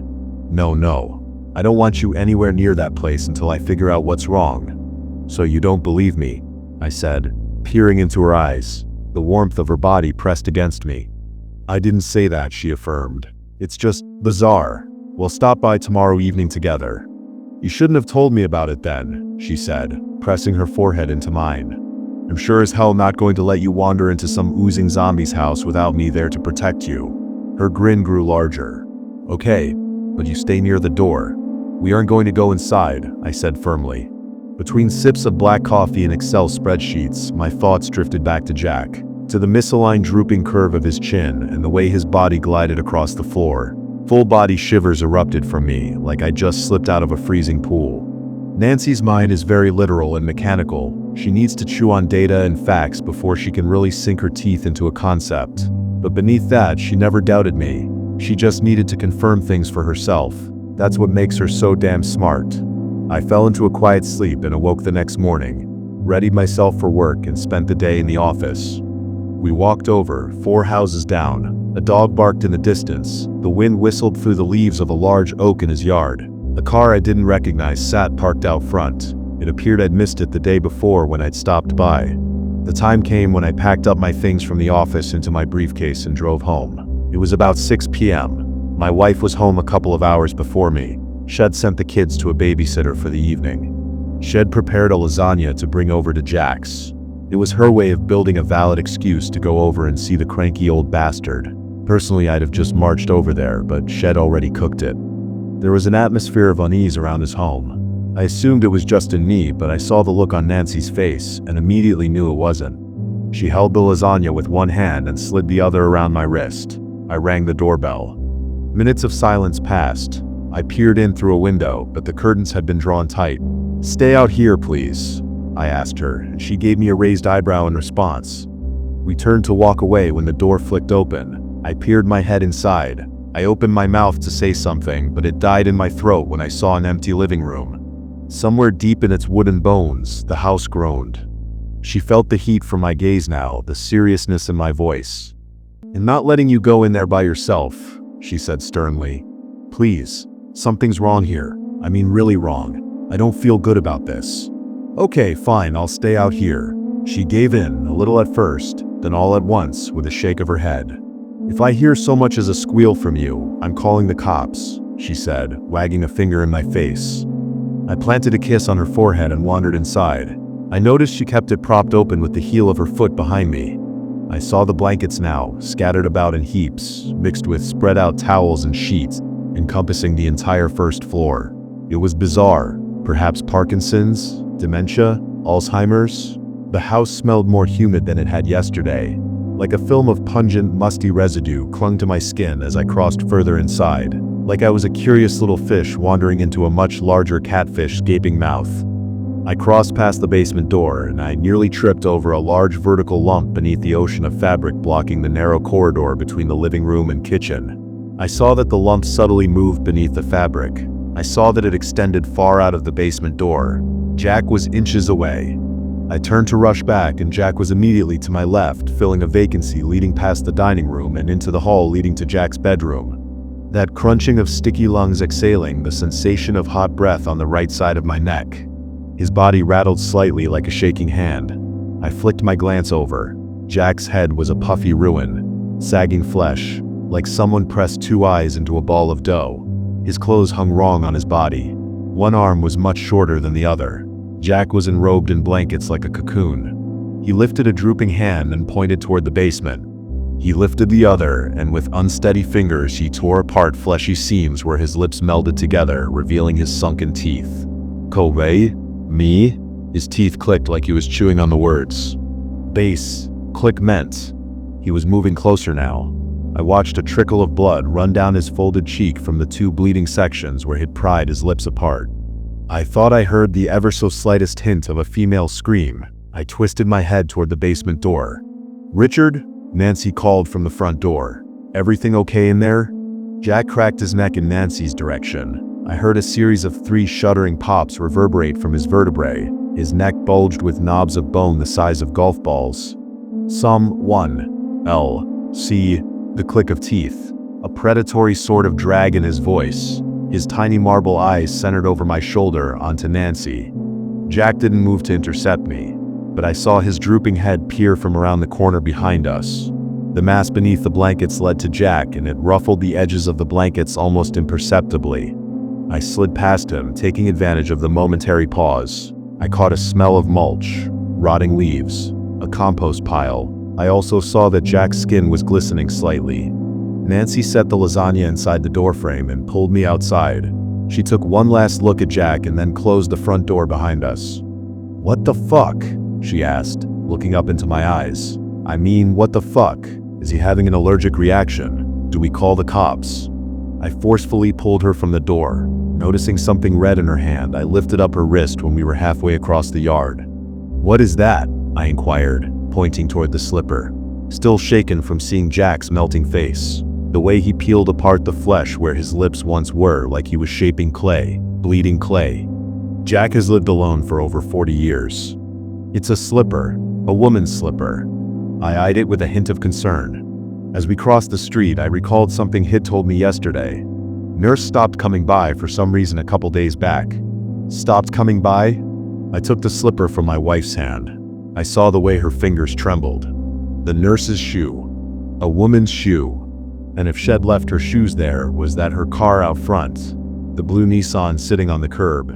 I had no idea if it was her car, but I had to check. Before Nancy could utter another word, I pulled out my phone and called the police. I explained everything. About the shoe. I explained in more nuanced terms about some of his odd behaviors, what I thought was a woman's scream, and the presence of that car out front. I watched from the window as a patrol car pulled into our cul-de-sac. They wheeled around and parked behind the blue Nissan. That was it. 2 uniformed officers stepped out and wandered up to the door. They knocked, and several minutes passed with no response. The cops peered into each of the front windows covered by blinds, and then they shrugged. I watched the smaller officer lean in and huddle his hands around the lower right corner of the Nissan's windshield. He then recorded what I presume was the VIN number, and then they left. I thought about the nurse, about her being in there alone, with whatever contorted thing sat inside that home. Even when it led to me getting beaten up, too, on the school playground. Even in high school, I'd gotten suspended for fighting a senior bullying a kid with cerebral palsy. I gave that fucker a swollen lip for his trouble. And it was in that moment I knew I was going to do something stupid. Something I couldn't even tell Nancy about. I knew Shed tried to stop me. I was going to break into Jack's house, slip in through a back window, step in where the cops couldn't. But ever since I was a kid, I had a streak for standing up for the little guy. And I imagined that poor nurse. What if she was alive? What if that's why that thing wearing his skin wanted me to go down there, to hide me away too? Deep in the recesses of that dark basement. In our marriage, it was understood that she was the wise decision maker, and I always listened to her advice. But I was the one who got shit done. If she was a ball-peen hammer, I was a sledgehammer. Somehow it worked. I waited until Nancy was asleep. I could almost hear the lecture Shed give me when I got back, about making stupid decisions, about doing things as a team, but I knew Shed either stop me or want to come along. And worse, if she came with me and something happened to her, that would somehow be worse. Yeah, I'd get an earful if this turned out to be nothing. I'd be embarrassed. Shed chew me a new one. But if I was right, if something truly fucked up was going on inside that home, and I let her stop me, let that nurse suffer in that basement, I'd never swallow it down. I kissed the back of her head, inhaled deeply at the scent of her shampoo, something light and fragrant, like lavender, and I slipped quietly out of bed. I'd set a spare change of clothes in the guest bathroom. I gave her one last glimpse in the fractured darkness of my room before I closed the door, bracing it with my hand to muffle the click. But here I was, years later, with a wife and kids, and I was getting up to my same tired sense of morality. I was always getting myself into trouble with this hero shit. I thought I'd left it behind when I nearly got arrested in a bar in college after breaking a pool stick on some perverts back when I saw him grope a waitress. I remembered that scream in the basement. It sounded buried, layered beneath something. But I had heard it. I hadn't even mentioned it to Nancy until she overheard me say it to the police. I slipped outside as quiet as I could manage, trying to hide my footsteps from the quiet house. But I'd heard it. I'd heard something. I slipped around the back of Jack's home, intending to break in through a window. I stepped forward, every part of me screaming not to. This was a trap, but Jack was an old man. I could fend him off. But the back door was open, wide open. I started to feel the beat of my heart inside the pulse of my neck. As I crept through the doorway into the kitchen, the basement door was close. I stepped over a blue throw blanket and a bunched pile of red towels. I saw in my mind's eye Jack tearing open his face to reveal a set of chewing teeth, the trails of blood down either side of his bulbous chin. The house was silent as death. I turned on my phone flashlight, bringing a faint glow to the darkness. It was crushing, pulverizing darkness creeping at the light's edges. Chills ran down my body. The lump in the floor was gone. That large one I'd seen trailing from Jack, not beneath the blankets anymore. The basement was dark. A smell, coppery and gritty like the fresh air after a hog is butchered and parceled out. The steps were covered in a layer of old bed sheets. The smell grew more intense, an earthy undertow, crumbling worm-filled soil dried in the sun, smushed between your fingers. I rounded the corner and my heart dropped like a falling elevator until it came crashing down. My body racked with full-tilt chills. A pulsing, oscillating mass of pale human flesh stretched across the room like a carpet, half buried in a mound of blankets. I saw one female leg sticking out from beneath a shivering fold of flesh prickled with hair-like cilia. The underside was red, like the red spongy tissue beneath a scab. The rippling edge tasted the air like a sea slug browsing for food across the ocean floor, eating. Attached to it was a red slipper, the partner to the one Nancy had found upstairs. The basement door slammed shut above me, above the flight of wooden stairs. I snapped my gaze away to see what had happened, and my eyes met the drooping form of Jack, hanging upside down from the ceiling above the stairs. I followed the writhing flesh of his body, encased in blankets and sheets, caked together in a hardened fluid turned to a protective layer, like a caddisfly larva. A sagging flesh puppet pressed against the door. A large fleshy appendage, like an oversized feeding tube, was suctioned to the ceiling of the stairway, encased partially in layers of cloth. Tendrils ran from it like roots, adhering to and stabbing into the drywall. My eyes traced it back down toward the writhing mass of flesh consuming the nurse. It had moved closer, inched closer. My face went cold. I could hear the sound of thousands of tiny prickles, cilia moving and writhing, pushing that creature toward me. Jack's uneven arms hung limply above, blocking my escape, his sagging head nearly touching the floor. "Stay," he'd invited. I peered around. The space in front of me was blocked by the twisted form of Jack's puppeteer. A small hallway shot down past the stairwell. I slammed my weight again. A meteor shower of pain bloomed in my vision. My vision wobbled. I rushed down the narrow hallway, my head flushed with warmth, with panic. I threw myself into a closed door, and it rattled against its hinges. I peered behind me. The hallway was no more narrow than myself, and I saw the fleshy visage of Jack crowding the hallway. 100 thin, veiny, prehensile limbs reached out toward me. Those sticky tendrils running along Jack's umbilical tube began leaching down from the ceiling, tasting the air, looking for me. I turned, and Jack had somehow crossed half the distance. I could hear the click of teeth above the writhing sound of movement, like a horde of cockroaches behind a wall. It was deafening now, filling the darkness. I threw myself a final time and heard the hinges rattle. The lock buckled, and I fell through into some sort of office room. I knocked over stacks of newspaper, creating a sort of avalanche. I slammed the door shut behind me and twisted the lock. The far window sat in a depressed window. Well, the only source of light in the room. I dropped my phone somewhere along the way. I stared at the door, watched it begin to shudder. Small pale tentacles began crawling beneath the gap. I heard burrowing to my right, something chewing into the wall. I tipped over the desk. I felt something pop in my shoulder. A blur of pain bloomed like a rosebud. I turned once more. I couldn't help but eye the horror. This couldn't have happened. It couldn't have been real. I told myself over and over again. I saw Jack's head pressing through the gap like silly putty. His bones popped to accommodate, leaving behind the shelled, crunchy armor of blankets. A snail breaking through its shell, unwilling to leave behind prey. I threw open the window, clawed my way halfway out of the sill, just as the door budged halfway open. His neck squeezed through. It was fleshy toothpaste pushing through a tube. Countless veined arms the size of a baby's wrist crept around the door's edges, pushing, clawing. The wood groaned. I heaved myself up and over the lip of the sill and ran. Heaved myself over the fence like I was a pole vaulter and charged my way back home. When I got home, I locked myself in the bathroom, threw myself on the tile, I sat there running my hands through the creases in my hair. Nancy knocked on it, asked if I was okay. She opened the door and tried to ask me more. She tried so hard, and I lied right in her face. I lied to her, said I had a stomach bug. God, that hurts to say. I've never lied to her before. But God, what could I say? What could I do? But she's smarter than that.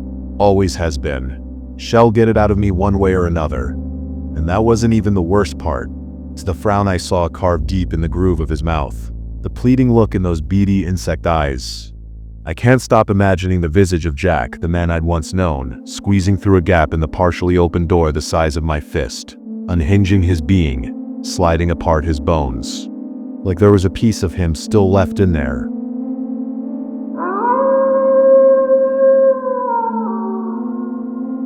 That's it for tonight's stories, but the nightmares never end. If you enjoyed these chilling tales, don't forget to like, subscribe, and hit the bell so you never miss a new upload. Got a scary experience of your own? Share it in the comments. I just might feature it in a future video. Until next time, stay safe, stay curious, and remember some things are scarier than they seem in the dark.